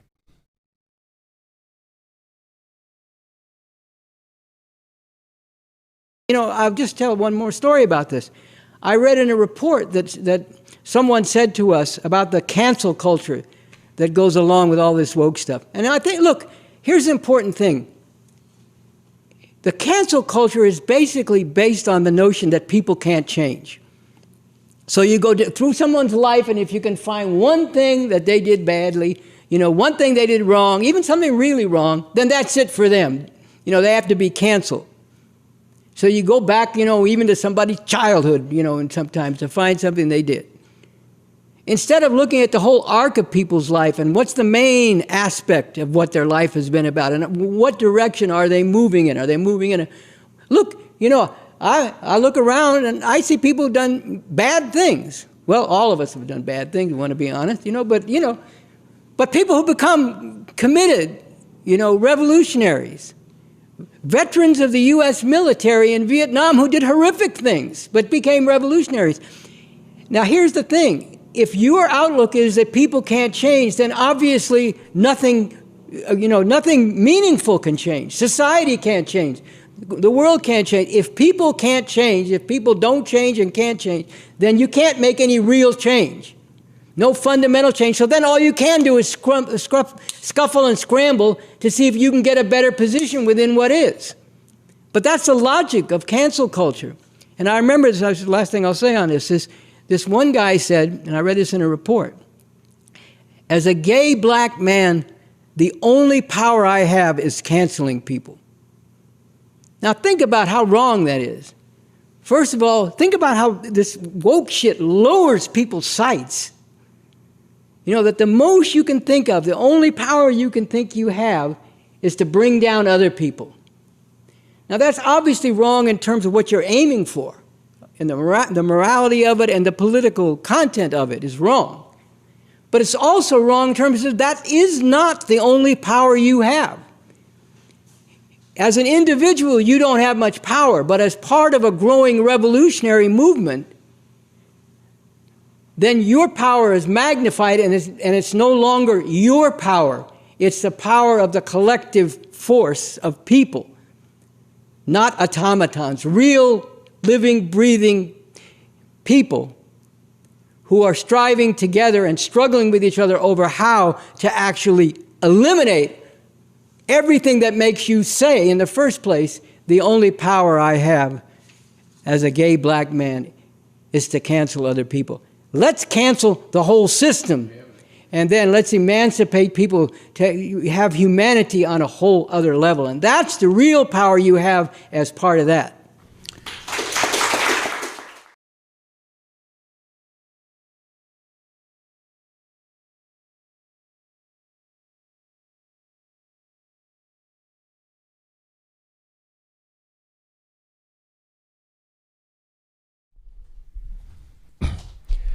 All right. Well, this is a live stream coming to you from the RNL Revolution Nothing Less studio. I'm Andy Z, the host of that RNL show. I'm with Sansara Taylor, who is not only a co-host of the show, but also is on this tour, Woke Lunacy versus Real Revolution. And as Bob Avakian just said, we're out here and we're doing all this work and involving you and canceling the system.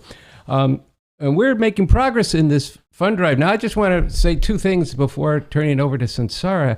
Our goal today, our minimal goal today was $50,000, but it's not the case that when we get to $50,000 that we're going home, because our goal is actually $100,000. Let's see how far we can get towards that $100,000 tonight by 4:30 Pacific time, and then we'll be that much further ahead on June 25th when we continue this live stream and then culminate with different events on July 4th weekend, and then July 16th bring it home, and maybe we can far exceed that $100,000, because to make a revolution is going to take a lot of money. And so with that, Sansara, I want to read this, which I think you'll be glad to hear about, since you've done fundraising for the tour. We need to get it all over the country. Somebody sent in, I am donating $200 to popularize the Declaration and support Sansara's tour.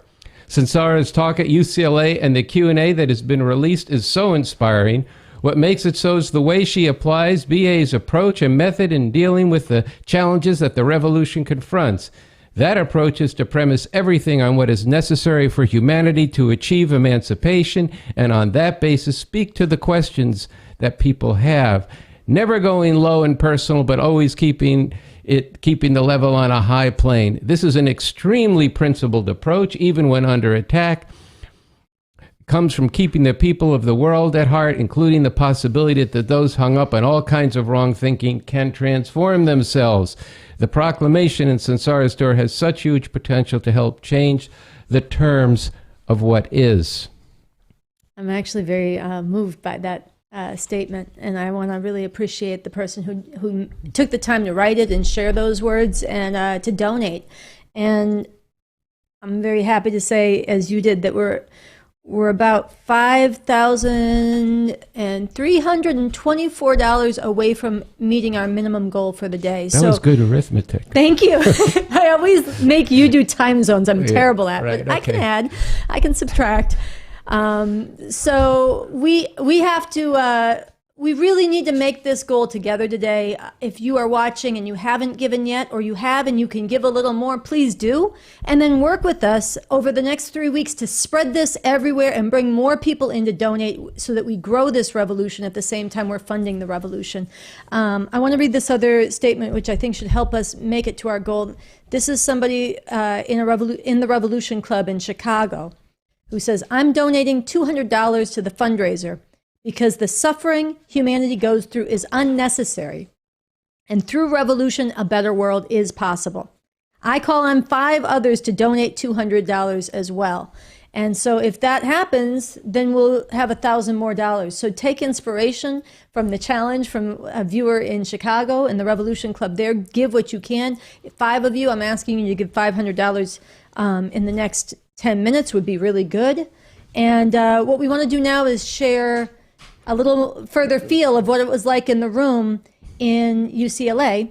And what we did in that room, it was a microcosm of the country, and it's a microcosm of what we want to break open in the country as we take this tour much bigger on the national stage. We have big ideas for debates, for things that spark controversy. We released this 7-count indictment of wokeism that we've been spreading, and it's caused a great deal of controversy. We need to be able to publish that. We need to take this tour across the country on campuses in the fall. Many more things that require funds and volunteers. So we're going to give you a feel of what we want to spread by taking you inside the room now.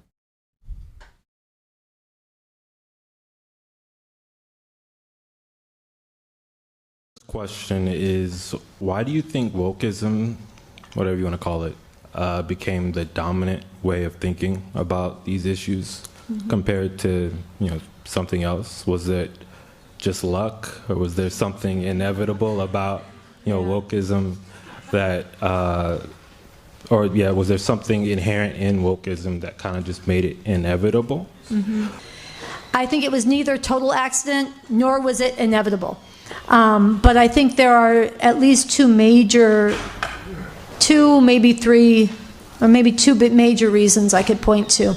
One is that there has been, for quite some time, a rejection of, and it corresponds with the defeat of revolutions in the first stage of communist revolutions and of the revolutionary upsurges of the 1960s here and around the world. When those were defeated and people's sights were lowered, one of the things that people reached for instead, and that got institutionalized in academia and in other places, is a lot of relativism, identity politics, and postmodernism, which is, again, anti-scientific and anti-revolutionary.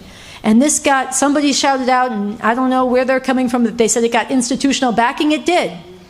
It's not the only thing that got institutional backing. So did a lot of really right-wing fascist things. But this also got institutional backing. And so this has been the indoctrinated outlook for several generations now of you proceed from your identity, you proceed from you, standpoint epistemology, everybody has their own truth, there's no objective reality, or maybe there is, but you can never know it objectively. So all of this has been brewing, and then it combines with just the tremendous, profound parasitism of this country that feasts on and sits on the people of the world. I talk about where our clothes are made, where our food comes from, where the coltan in our cell phones come from, where it's assembled. This is global networks of exploitation and oppression. And you're sitting atop the food chain in this country.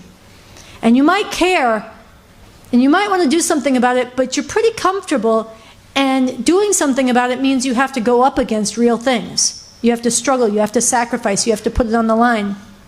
And so this became a very, very convenient way of saying, I'm doing something, I'm changing words, I'm changing my tiny space, but you're sitting there cushioned and hiding from the larger thing. So there's a lot of American chauvinism, a lot of American parasitism, a lot of American privilege, which is also why the wokesters never talk about American privilege and never fight against it. So this is, but so these are two big things that came together. And I guess the third I will say is that we are now, especially in this time of rapid change, of, as he said, pre-Civil War conditions in this country, of the country ripping apart in major ways, of major laws and changes in society.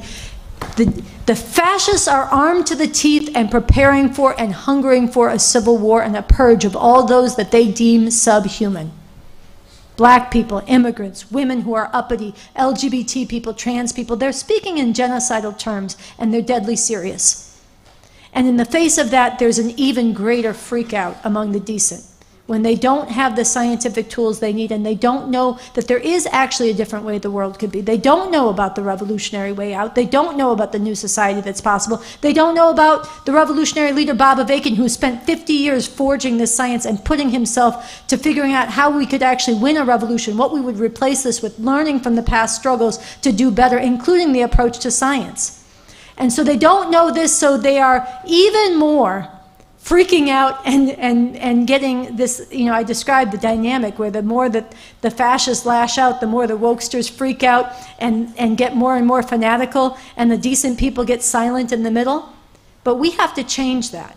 And I think right now, and I don't know how much longer we want to go, but I want to say right now, it is not only extremely destructive. The fascists love this woke shit.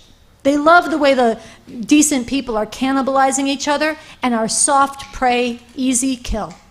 Steve King, the fascist former congressman from Iowa, Bob Avakian quoted him in a tweet. He said, look, a lot of people are talking about civil war these days. Well, one side has 8 trillion bullets, and the other side can't figure out what bathroom to use. Now, that has a lot of anti-trans slander that's fucked up. But unfortunately, there's too much truth to it, too, where our side is caught up in a lot of bullshit, easy prey, easy kill. And we have to change this.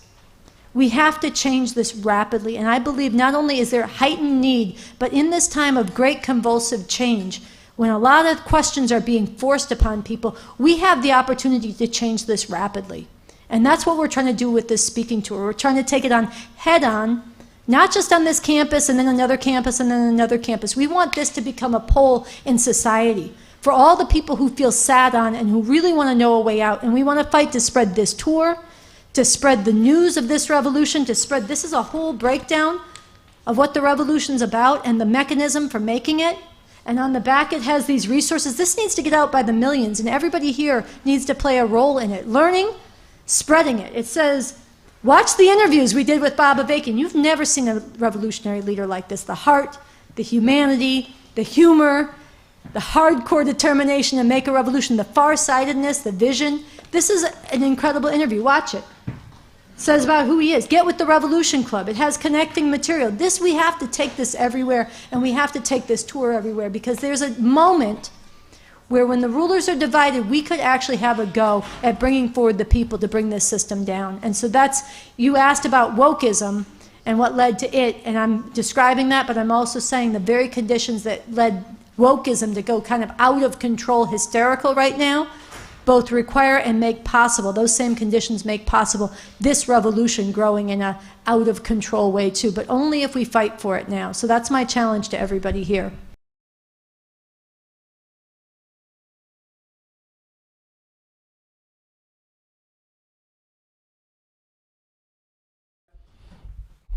All right, so that gave you another taste of the Q&A and what the room felt like, which, as Sansara said earlier, we want to replicate all over the country, or as many places as we can through the summer, and especially next fall. Now we're just under $3,000 shy of the 50,000 halfway mark. I want to emphasize that it's only a halfway mark. It's great that we got it before the last 45 minutes of today's live stream, but we really want to get it. Let's get as far over that as we can. But, Sansara, I'd like you to just go a little bit more into why taking on this wokeness. I mean, I think a lot of people see it's not a good thing. There's all kinds of, even some bourgeois forces are saying, yeah, this has gone too far, but it's all within that framework. But what does this have to do with revolution? And why is it essential that people fund this tour to get this big weight off of people's thinking, especially the students and the youth? Because they're the ones who fundamentally are the main forces of any revolutionary struggle. So we have to lift this and crack this open.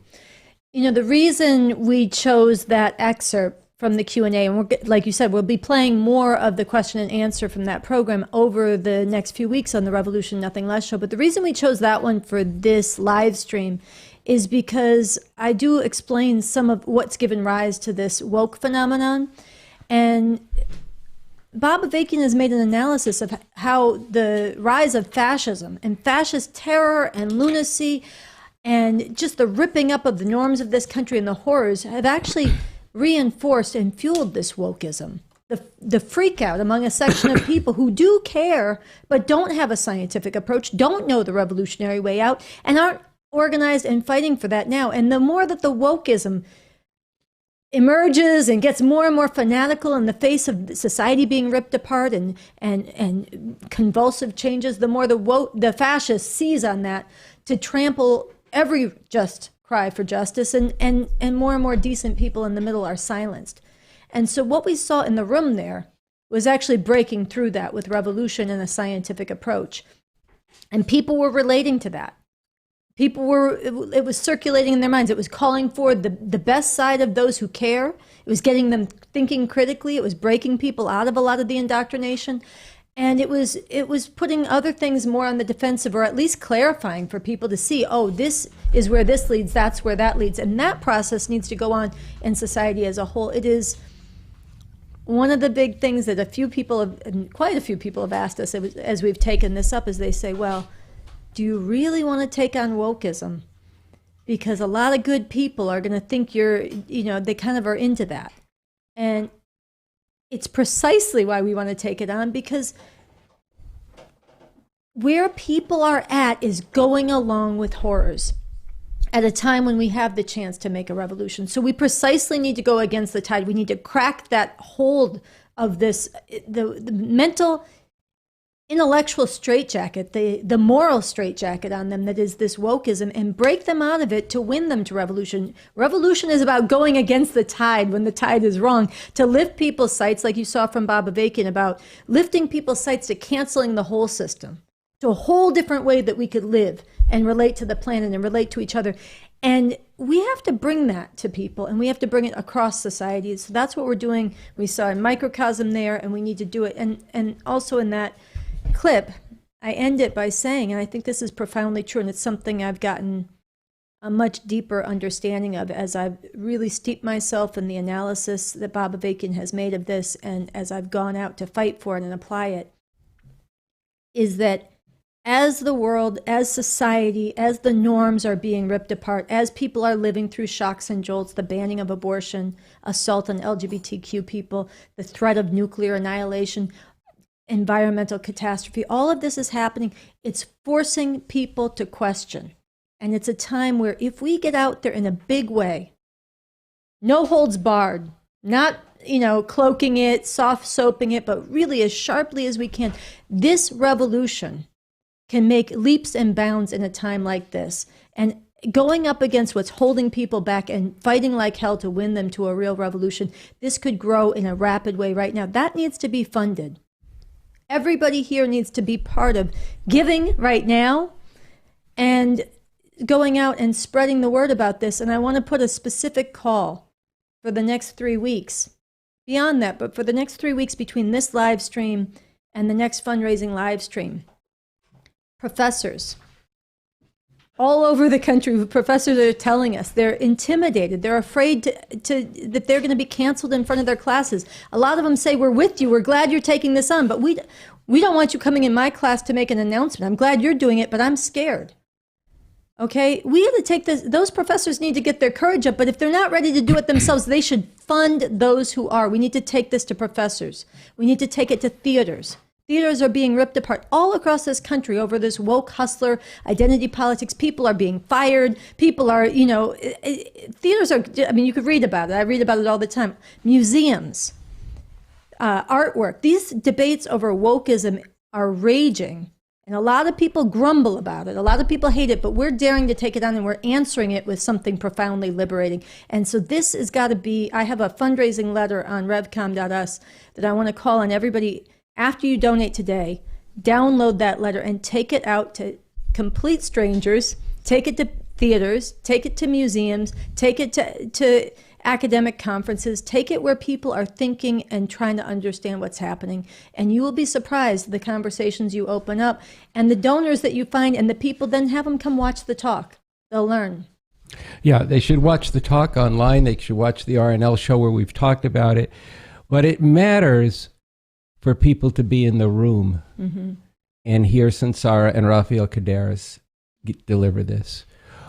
It's not the source of wokeism, but the fact that so much of the bullshit takes place online. It's very easy to cancel people, to be snide, to snipe online.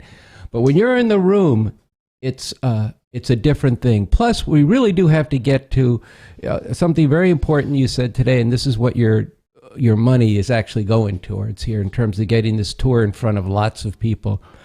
There's a certain disquiet that you're speaking that people have with the wokeism, but the underlying foundations of it, of how people know the world, that my experience is the only thing that's actually true is straitjacketing people. This is what's called standpoint epistemology, that the only thing you can really know is what you experience yourself. You can never liberate humanity all over the world if that's where you're coming from.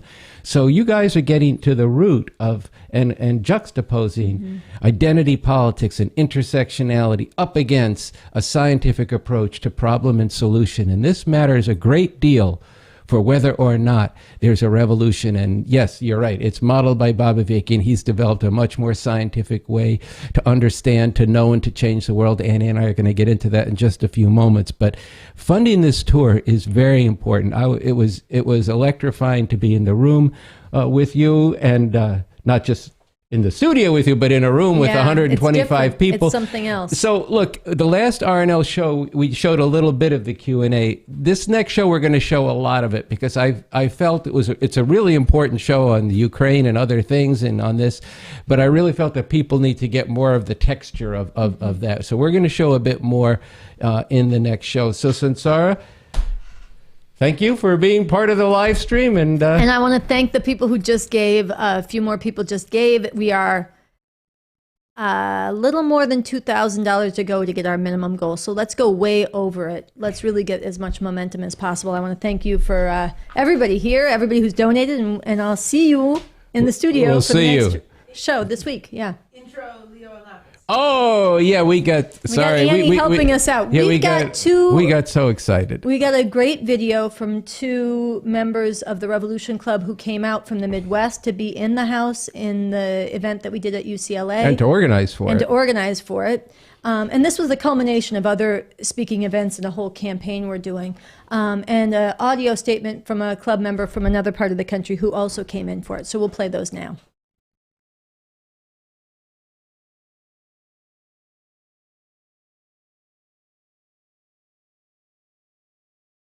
Hey y'all, I'm Lapis, this is Leo, and we're part of the Revolution Club here in Chicago.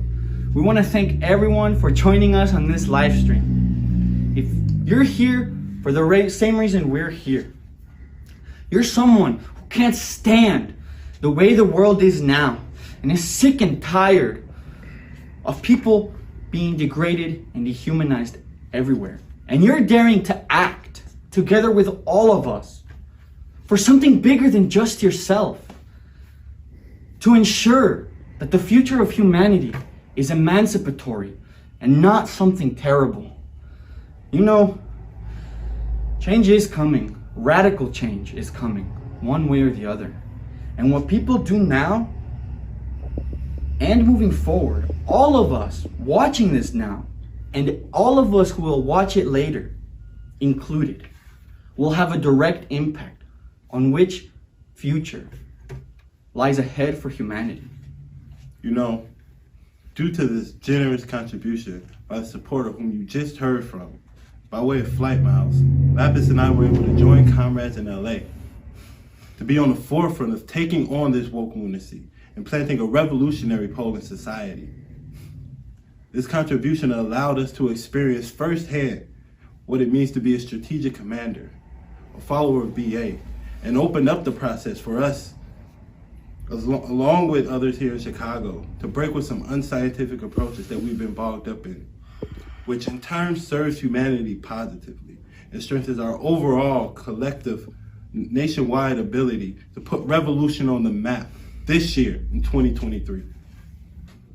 You know, this is a prime example of how contributions, however big or small they may seem at any particular moment, are truly significant and can open up the gates that unleash both the creative spirit that's in all of us humans, and at the same time grounding us deeper in the science, which in turn allows us to transform material reality and consciously work to change the course of human history. You know, with that in mind, imagine the cascade that could be unleashed if thousands and then millions in society were working to emancipate humanity. At varying levels, yes, but together with others all across the nation. You know, we really do have to build up networks, this nationwide movement and networks of support all across this atrocious empire in a very literal sense. So we urge you, all of us watching this now, and everyone who will watch this later, donate generously, get creative, be curious, take up the science, and constantly test what you learn against objective reality. Yes, and spread this proclamation everywhere you go and raise the funds which are integral to enabling this nationwide movement for a real revolution to expand like the universe and burn like a supernova. For whom? For humanity. For what? World emancipation.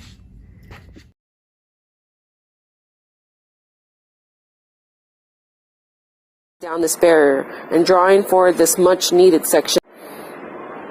The tour is fighting to take on one of the biggest obstacles that stand in the way of getting lots of students involved in the movement for revolution. And that obstacle is woke lunacy. Taking on this toxic concoction of American chauvinism, identity politics, and cancel culture is key to breaking down this barrier and drawing forward this much needed section of people, the intelligentsia. I'm donating as a part of supporting the revolution tour going on the offensive.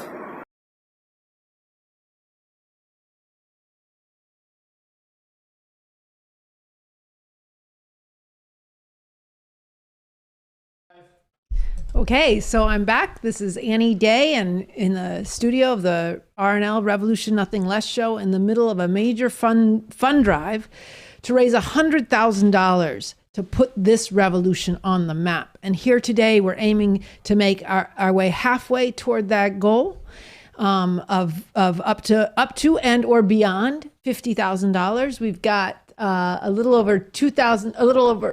$3,000 left to raise.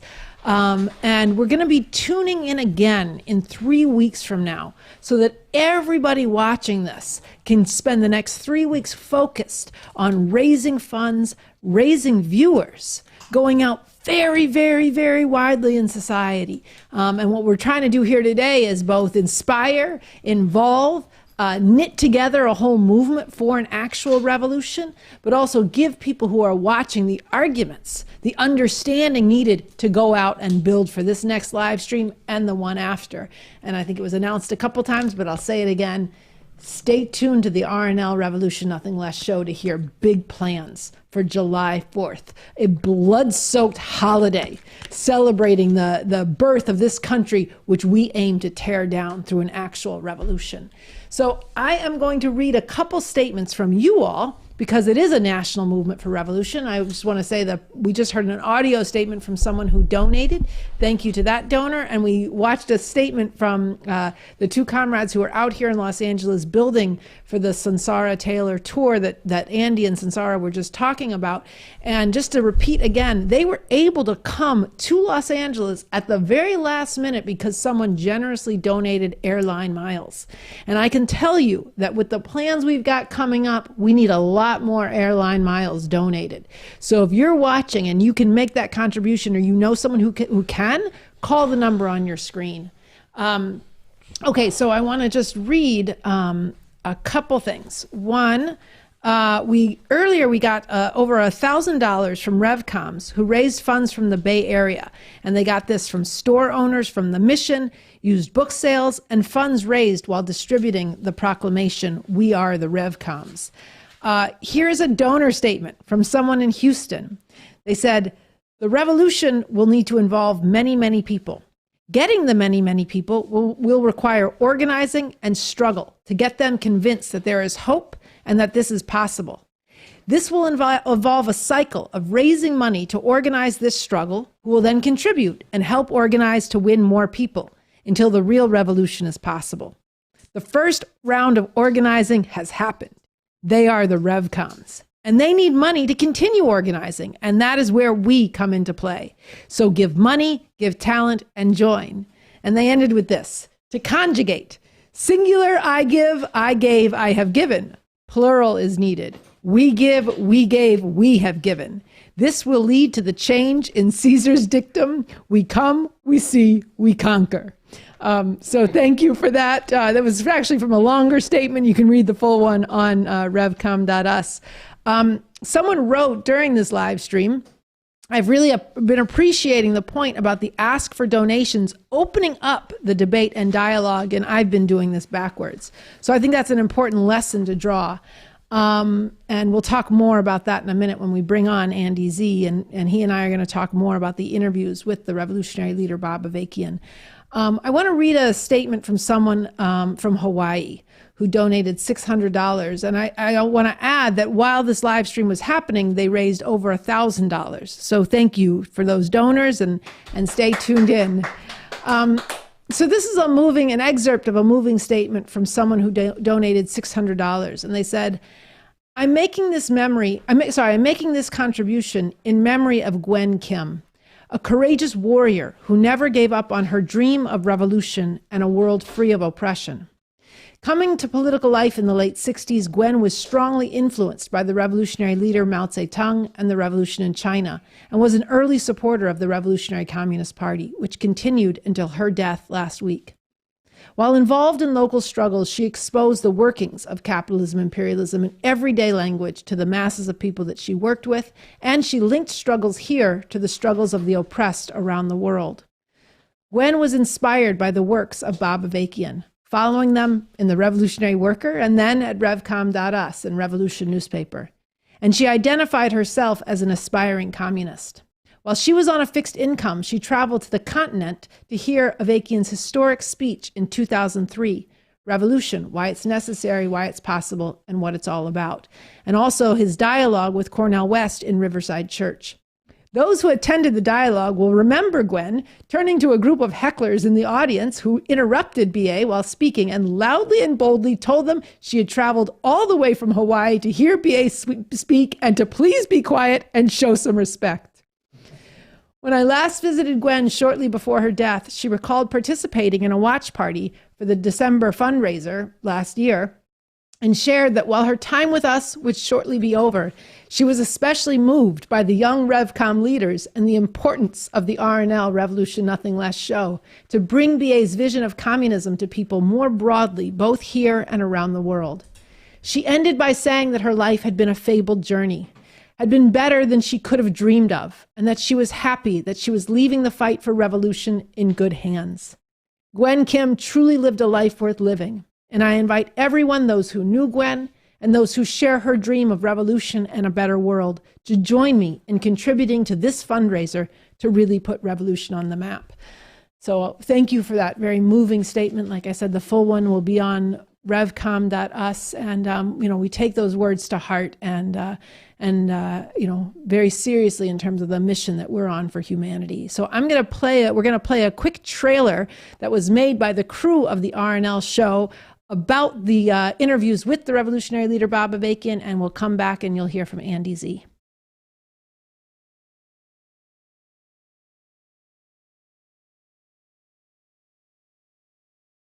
I stay in my own lane. You think if there's a nuclear war, it won't touch your lane? I mean, come on, let's get serious around here. You think if U.S. and China go to war, your lane is going to be somehow, I'm just going along in my lane. I mean, people need to wake up and get serious. This is a contest between oppressors, the world's leading oppressors, with the U.S. #1. Yes, USA #1 oppressor and plunderer in the entire world for decades.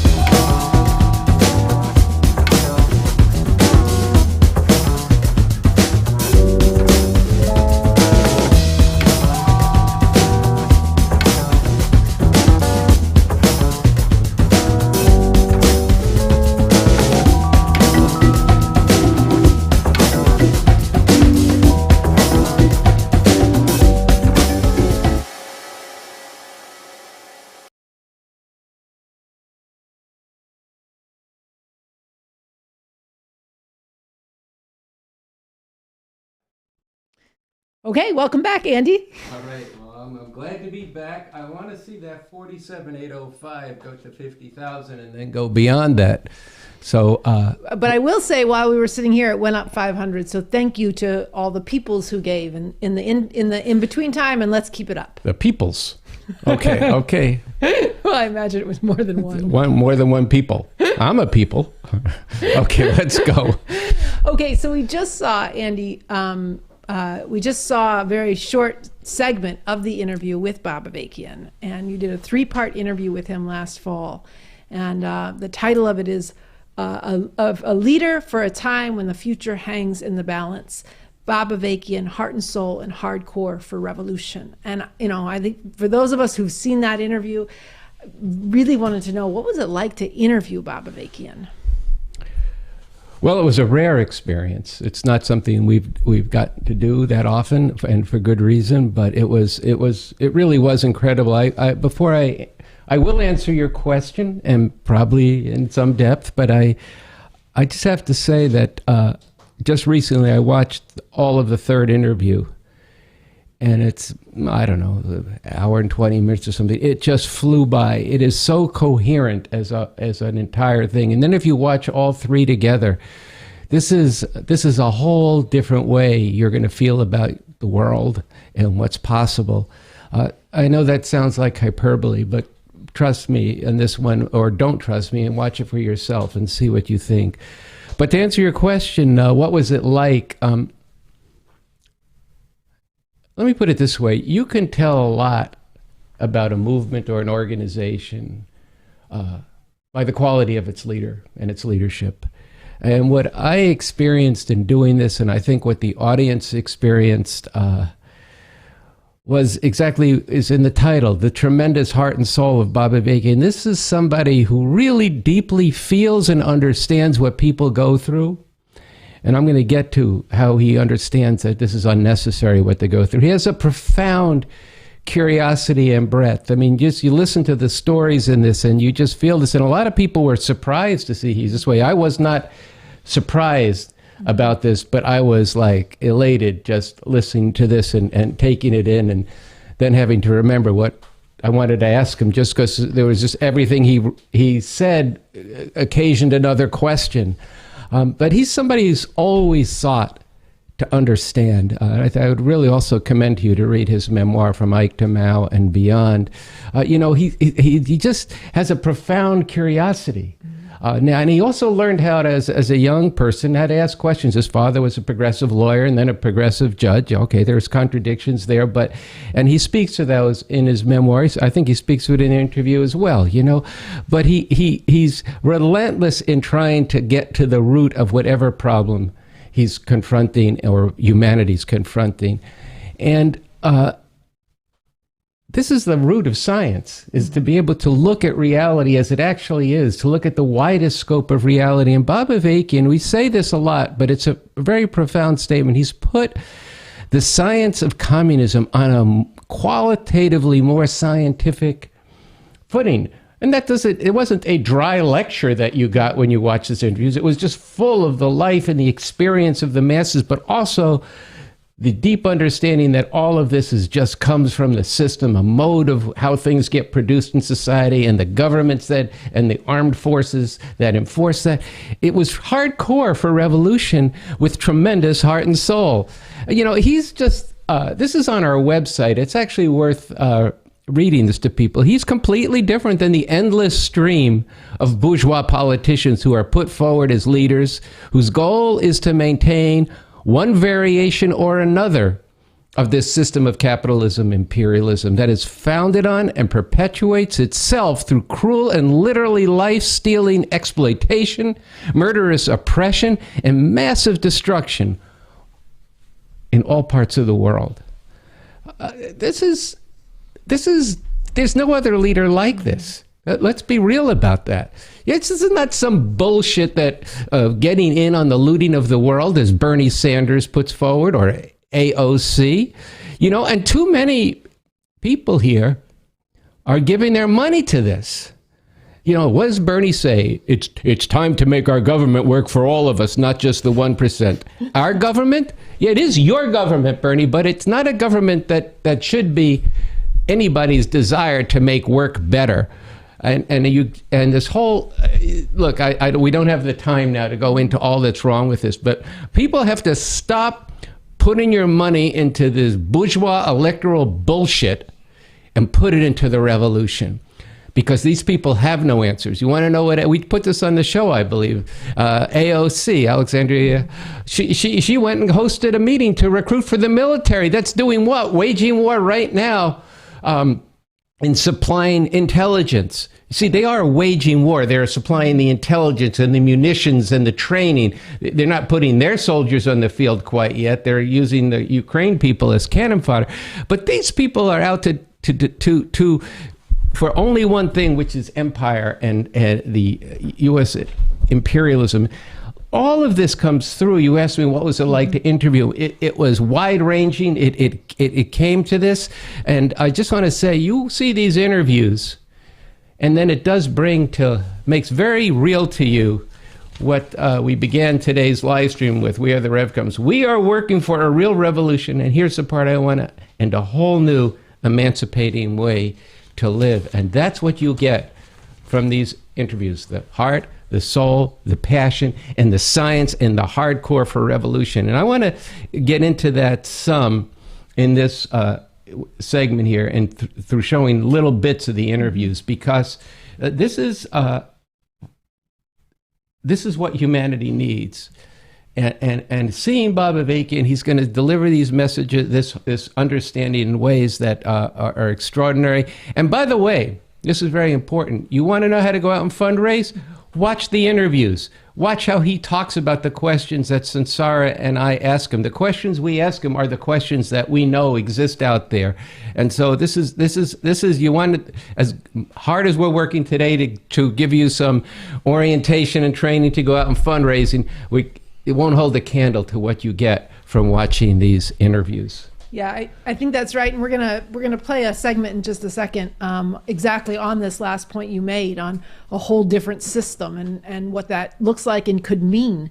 But one thing I wanted to add is, there are, I don't know the numbers, a few thousand people that have seen, that have seen these interviews. Maybe it's more than that. It's probably close to somewhere between 8,000 and 10,000 different people have seen at least 20 minutes of the interviews, and and there's maybe 20,000 views of all the three of them, maybe more, maybe 30. I don't know, but it's not nearly enough. Yeah, that's significant, and it's a beginning, but it is not nearly enough, especially at a time. And I think Lenny and Michelle gave this life, and you and Sansara just spoke about this, especially in a time when society is being ripped apart, when the question of which future for humanity is posed. And we have big plans. We'll talk about this in a minute, but we have some big plans to have a big impact with these interviews. But none of that is going to happen without your funds. So I think, maybe by way of intro, people should listen to what Bob Avakian is saying in this next segment we're going to play, but also think about what difference would it make if millions of people were hearing this right now. Yeah, since I mentioned, we shouldn't want any part, Bernie's thing, which should not be supported, and all the other pretenders that are out there with their but one of the things is, if not this, then what? Mm-hmm. If not this system, then what? And as we brought out in the centerfold of this, for the Constitution of the new Socialist Republic in North America that Bob Avakian wrote, to get to that, we're going to need to actually have a revolution. That time when it could be possible is coming soon. So I thought it'd be important to start right with a couple segments from the interview. We'll just show one at a time, but that get right to this nub of the question. We asked Bob Avakian, you say that we should crave state power, we should want state power. Let's watch what he has to say about that. And this is just a small section of how he discusses it.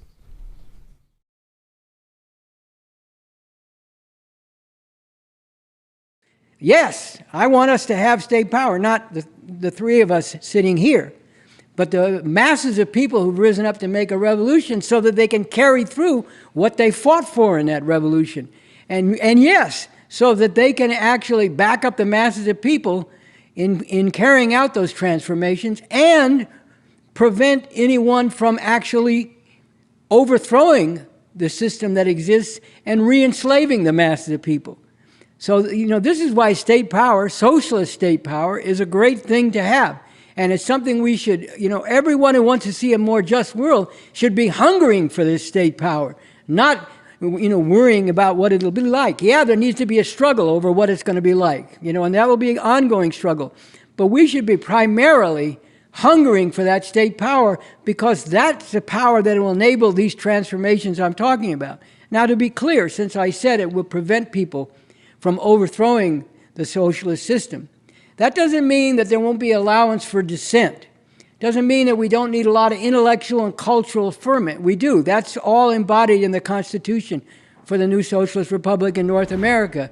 Anyone who raises objections to what the government is doing or what the policies are, or even to the very existence of a socialist state, will be allowed to do so. And there will even be ways that criticism is encouraged and fostered, and dissent, because you need that. You need to know what your shortcomings are. And the masses of people need to thrash out what's right and wrong, what will really lead to on the road of emancipation, and what, even though it might say it's doing that, is actually leading back to the old way.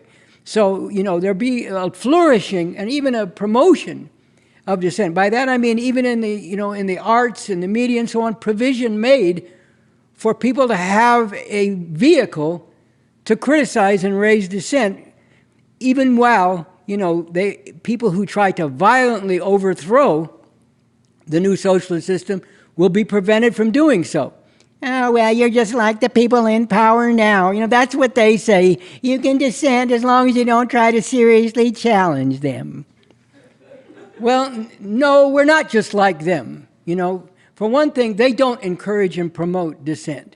They limit dissent within a very narrow sphere. But second of all, once again, we're back to what's the nature, what's the character of that state power.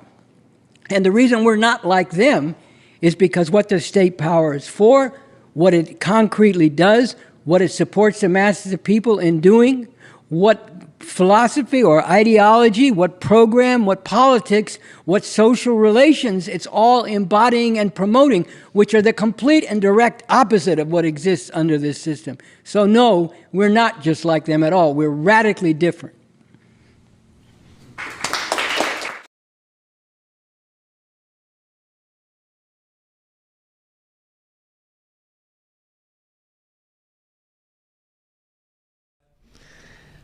So, one is I just appreciate the humor of this that runs through, the vision that runs through these interviews, but also the humor.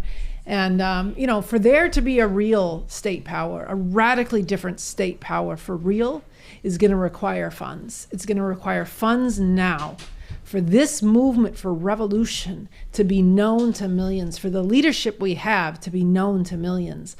I want to thank people who've given so far all throughout this live stream, and in the last little bit we've gotten, people, since I read earlier the challenge from somebody who said, I'm giving $200, I want to see that matched by 5 people. 2 of you watching have matched that $500, so that $200. So thank you for that.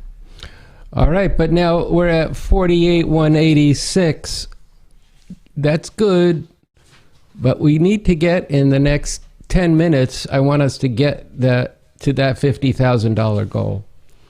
So get on the phone. If you can't make that donation yourself, if you can, just do it.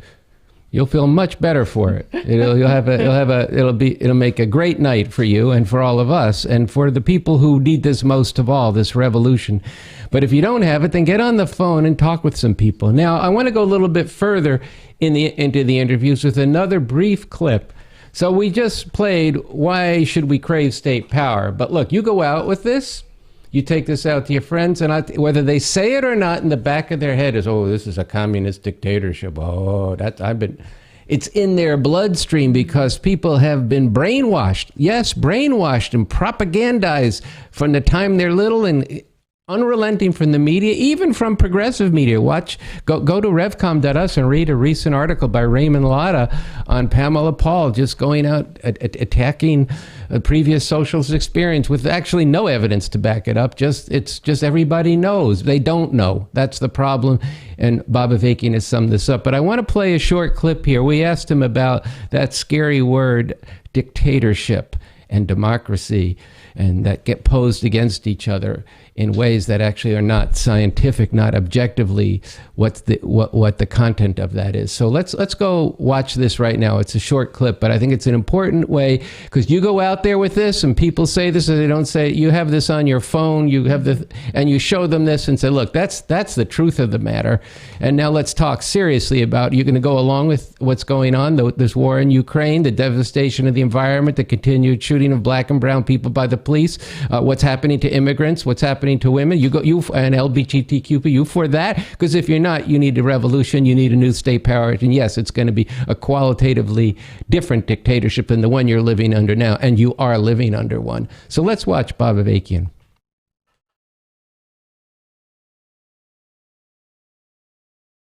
So that's the first thing you have to understand. What is a dictatorship? So, and the dictatorship of the proletariat, the exploited class, that's another way of saying socialist state power. Mm-hmm. Let's demystify. That's what we're talking about. We're talking about state power to enforce the transformations, to be the backing, the institutionalized backing for the transformations that the socialist revolution is all about. Uprooting the oppression of women, uprooting all gender oppression, uprooting the exploitation of people, where some people make money by forcing other people to work for them, uprooting, all the relations among different races and nationalities that are oppressive, that embodies the supremacy of one group over another, and so on and so on. This is what the socialist state power, the dictatorship of the proletariat, is all about. Now, is there democracy under this dictatorship? Yes, there's democracy in a way that is unimaginable under the current capitalist imperialist system, which is the rule of exploiters. There's the involvement, the increasing involvement, wave after wave, of broad masses of people in actually determining the direction of society on the basis of leadership, which, leads them to transform the oppressive relations that they rose up against to make revolution in the first place. So yes, you need leadership, but there is active involvement. And yes, as I said, there's a lot of dissent, ferment, in the arts, in culture generally, in the, for example, in the Constitution for the New Socialist Republic in North America, it makes the point. It talks about the principle, which is the principle that guides this whole Constitution, and the dictatorship of the proletariat, the socialist state power that it envisions and speaks to, which is solid core with a lot of elasticity based on the solid core. So in the realm of education, for example, it says that the solid core of the educational system in this new social society will be the application of dialectical materialism, the scientific approach to understanding material reality both in nature and in society. It says that will be the solid core, but there will also be the elasticity in the form of allowance for other and opposing viewpoints to be presented in the context of the educational system, and so throughout society, in the realm of culture, in the realm of the media, and so on. This is how it is envisioned. This is what we've come to understand needs to be applied in terms of actually exercising socialist state power, the dictatorship of the proletariat, in a way that increasingly involves the conscious revolutionary activity of the masses of people, and they're thrashing out different ideas and programs and where they'll lead in a living way.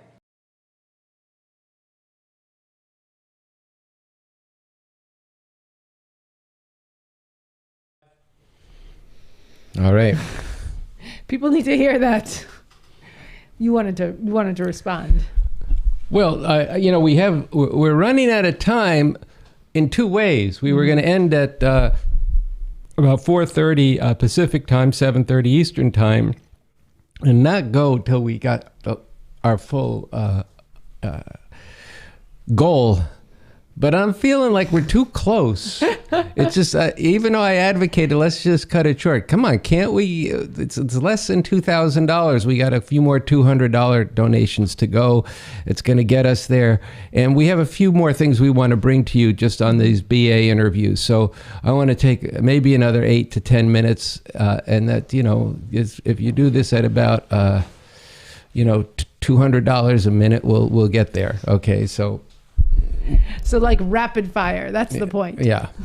Okay, but look, he just spoke about solid core and elasticity on the basis of that solid core. This is a very important concept, and it's very different from the communism that came before. It's or anything that came before. It's a way that you can. And this is what this Constitution is essentially about. It's a way, not only do you provide for a far better way of living for people, and putting in things like the sustainability of the ecology of the planet is a constitutional commandment, if you will, in terms of the development of the economy. But fundamentally, it's about having a mechanism by which people can go to work on all the contradictions that need to be overcome without, force marching people to them. Because a lot of the time people aren't going to want to make those advances, but you're working on that. You're giving plenty of room for dissent and wrangling so that people can get to the truth. But with leadership, that's what it means, elasticity on the basis of the solid core.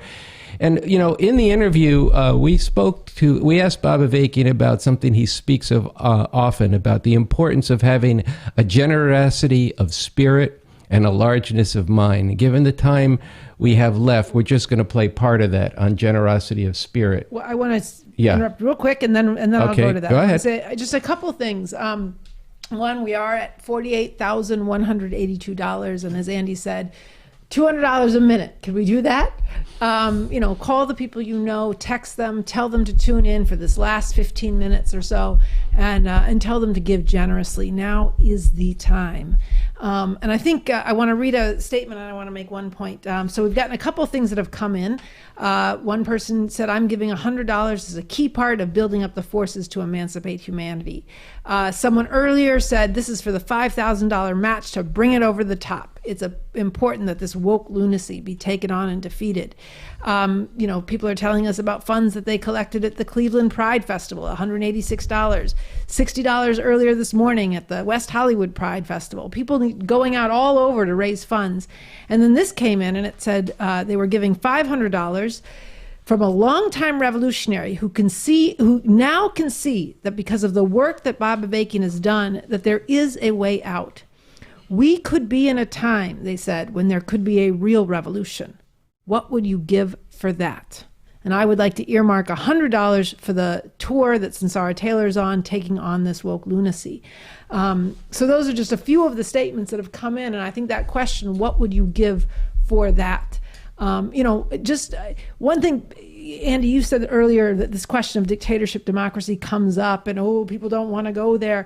And I think, look, people better realize, and this is some of what came forward in that discussion you had with Sansara Taylor, that the way people are thinking now is not fixed, and it can change very, very quickly, both because of the breaks and the sharp changes in the situation that you've been talking about, and because of how the revolutionaries are going to work on that, not by dancing around all the differences and the controversial questions, but by going head on, frontally, sharply, and with substance. And no one does that like Bob Avakian in these interviews, and yet with such generosity of spirit, with such a lofty vision that's concentrated in the Constitution for the new socialist republic that we've been talking about here all day, and also all of how he approaches contradictions and people and their potential. So I guess that's what I wanted to say by way of That's good. That's fine. We're going to play this. I'm going to come back and say a few things off of this, and I would like to see that thermometer go up, or the needle move, or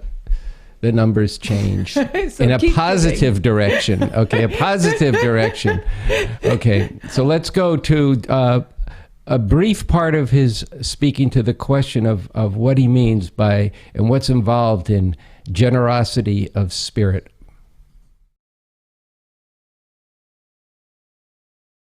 So what is this revolution about?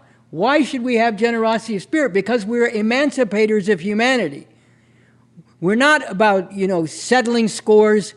We're not about, ripping into people for things they've done wrong. If they've done wrong, they need to be held accountable, but we also need to struggle to transform people.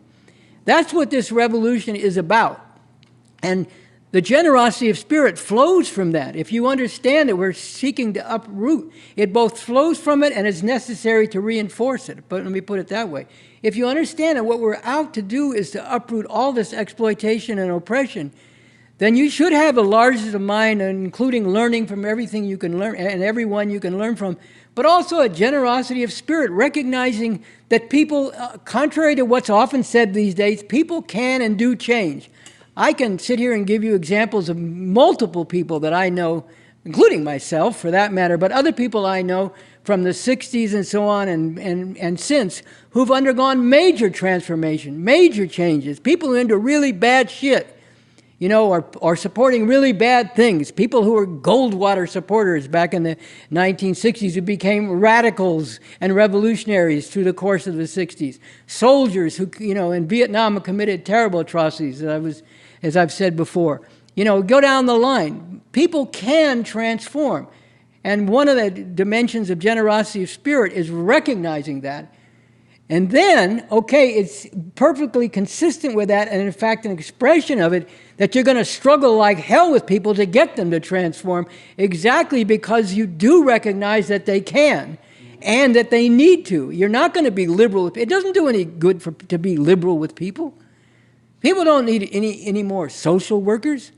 You know, I'm not saying all social workers do bad things, just to be clear, but that's not what communists need to be. That's not what people recognize the need for overturning this whole system, uprooting it, and bringing a different system into being. Don't need to be, you know, don't need to be just, you know, giving people some kind of solace or something, or, you know, being liberal with them. When people talk bullshit, they should be told they're talking bullshit because it's harmful. It's harmful to them, but it's harmful to much, much greater numbers of people when people are caught up in bullshit. So why should we hesitate to struggle with people? If you have respect for people, you will struggle with them. It's a lack of respect for people if you don't struggle with them when you know they're doing things that are fucked up. If you really respect people and understand the potential for them to change, you will struggle like hell with people. And we can all sit here and know that we've all been struggled with. You know, by people, you know, who at the time had a better, you know, were coming from a better place than us. You go back to anybody's history. You land, you know, you get where you are now to being an emancipator of humanity. You weren't born that way and you didn't spontaneously go that way. People fought with you, people struggled with you, and you learned from them. So, you know, to me, it's the highest respect for people if you struggle, not if you just try to tear them down. You know, not if all you're concerned is like proving that you're superior to them or that they're just worthless and irredeemable and all this kind of bullshit. But if you actually understand that they can and must change, then you have enough respect for them to struggle like hell with them, to actually act in their own interests and the interests of the broad mass of people and ultimately all humanity. So you're going to struggle like hell with them for that.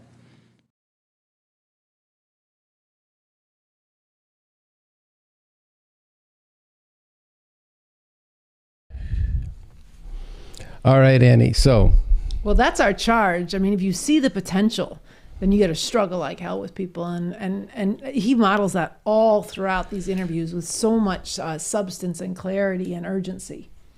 Yeah, look, this is the last segment of today's live stream. And everything we've done today has been very important. But I think if you watch these interviews, what we've said on revcom.us is these interviews getting seen by hundreds of thousands of people could be a game changer. There's nobody who brings this better than BA.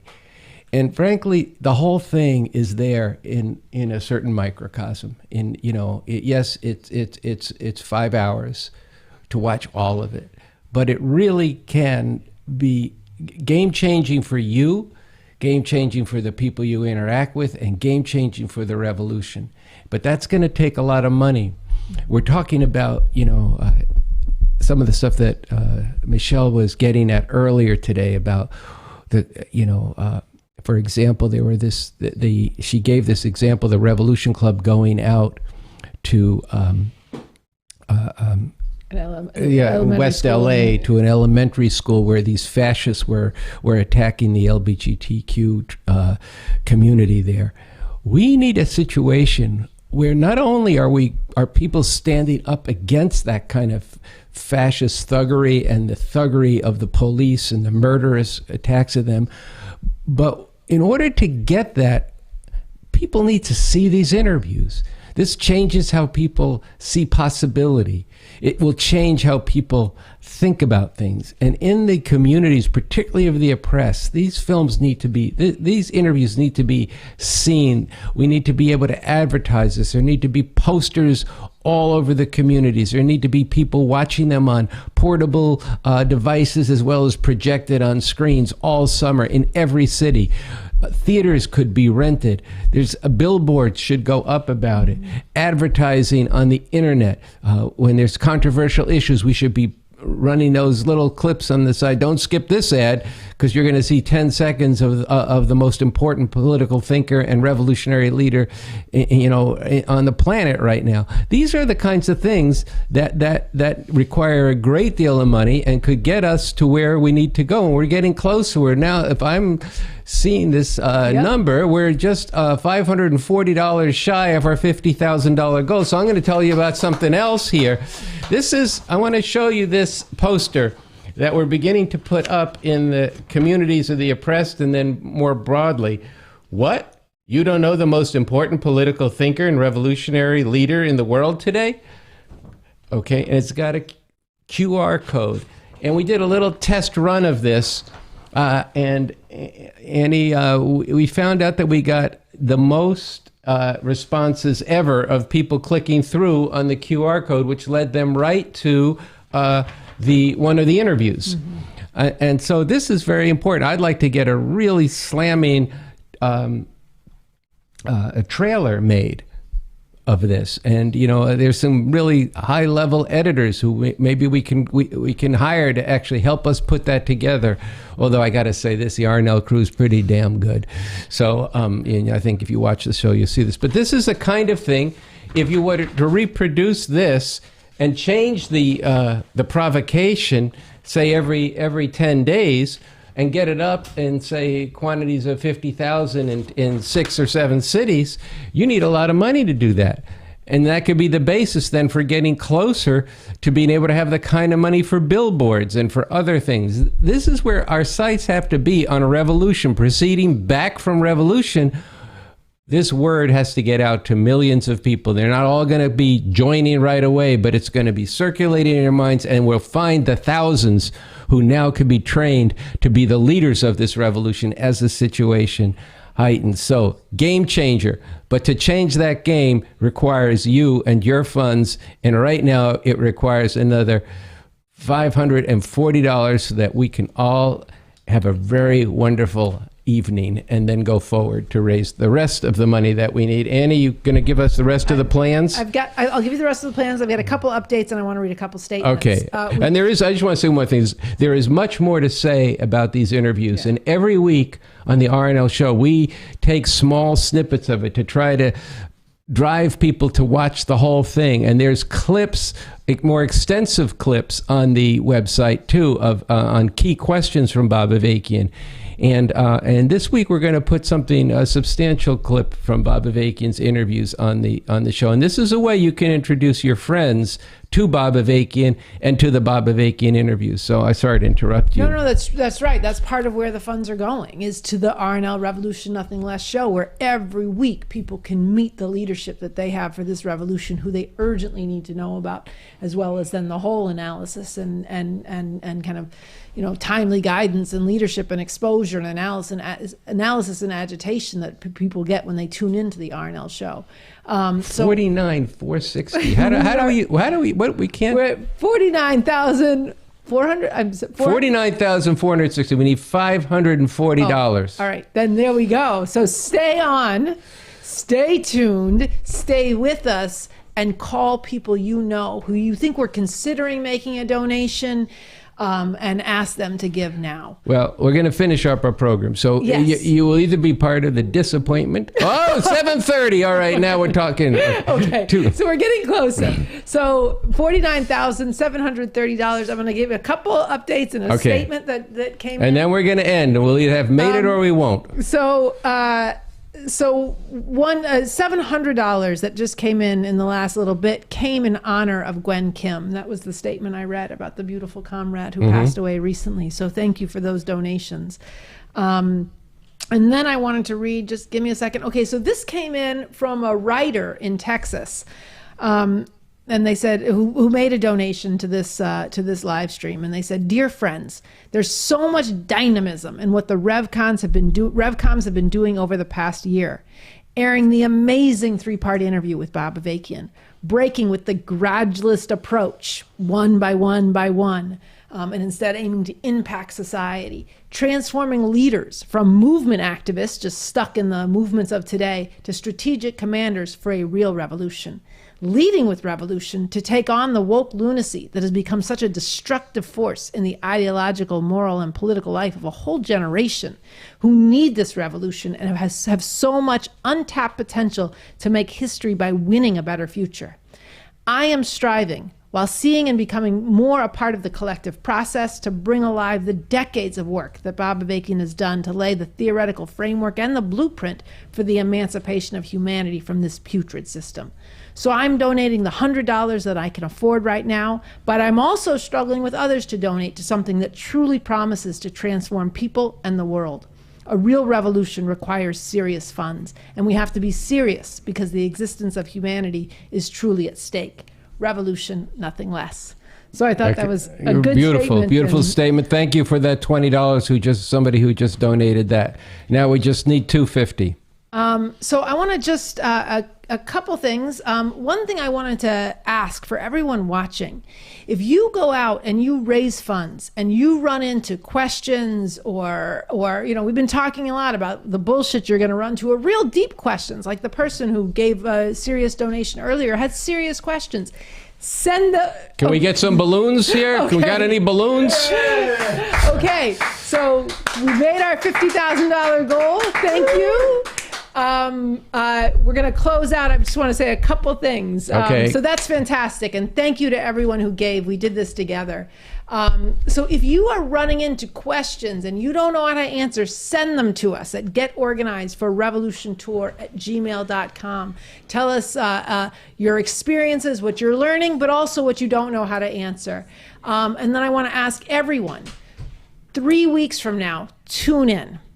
June 25th, we're going to have another live stream. We're going to bring you more substance, more exposure, more agitation, more argument, but also more vision of how this revolution is stepping up to have a big impact, in particular on July 4th. And I'm not going to say more about that now. Stay tuned to the RNL Revolution Nothing Less show and tune in on June 25th. And then July 16th, we're going to bring this drive home. We're going to not just raise more funds, we're going to raise a movement of people who are stepping in to fight for a whole better world. So I think that's what we want to say. I want to just say thank you to everybody who's donated. I want to thank Lenny Wolf, Michelle Chai, Sansara Taylor, you, Annie Day. I want to thank the RNL crew, who no sooner finished the last show than began putting this together and did an incredible job. And I want to thank the other people who volunteered and are helping man the phones and tabulating the donations. And we want to expand these forces to the whole country. Mm-hmm. Reporters in different cities, videographers in different cities, editors in different cities, organizers for the revolution in different cities, advertising in different cities, all this kind of thing that needed to actually overthrow the monster that is afflicting humanity and bringing humanity to the brink of extinction, when it is at a time when it's actually possible to liberate, to emancipate, to get on that road to real emancipation for all of humanity everywhere. So good night, and we will see you in a live stream on the 25th, and we'll see you Thursday night on the RNL Revolution Nothing Less show. Good night. Good night. Thank you, everybody.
you.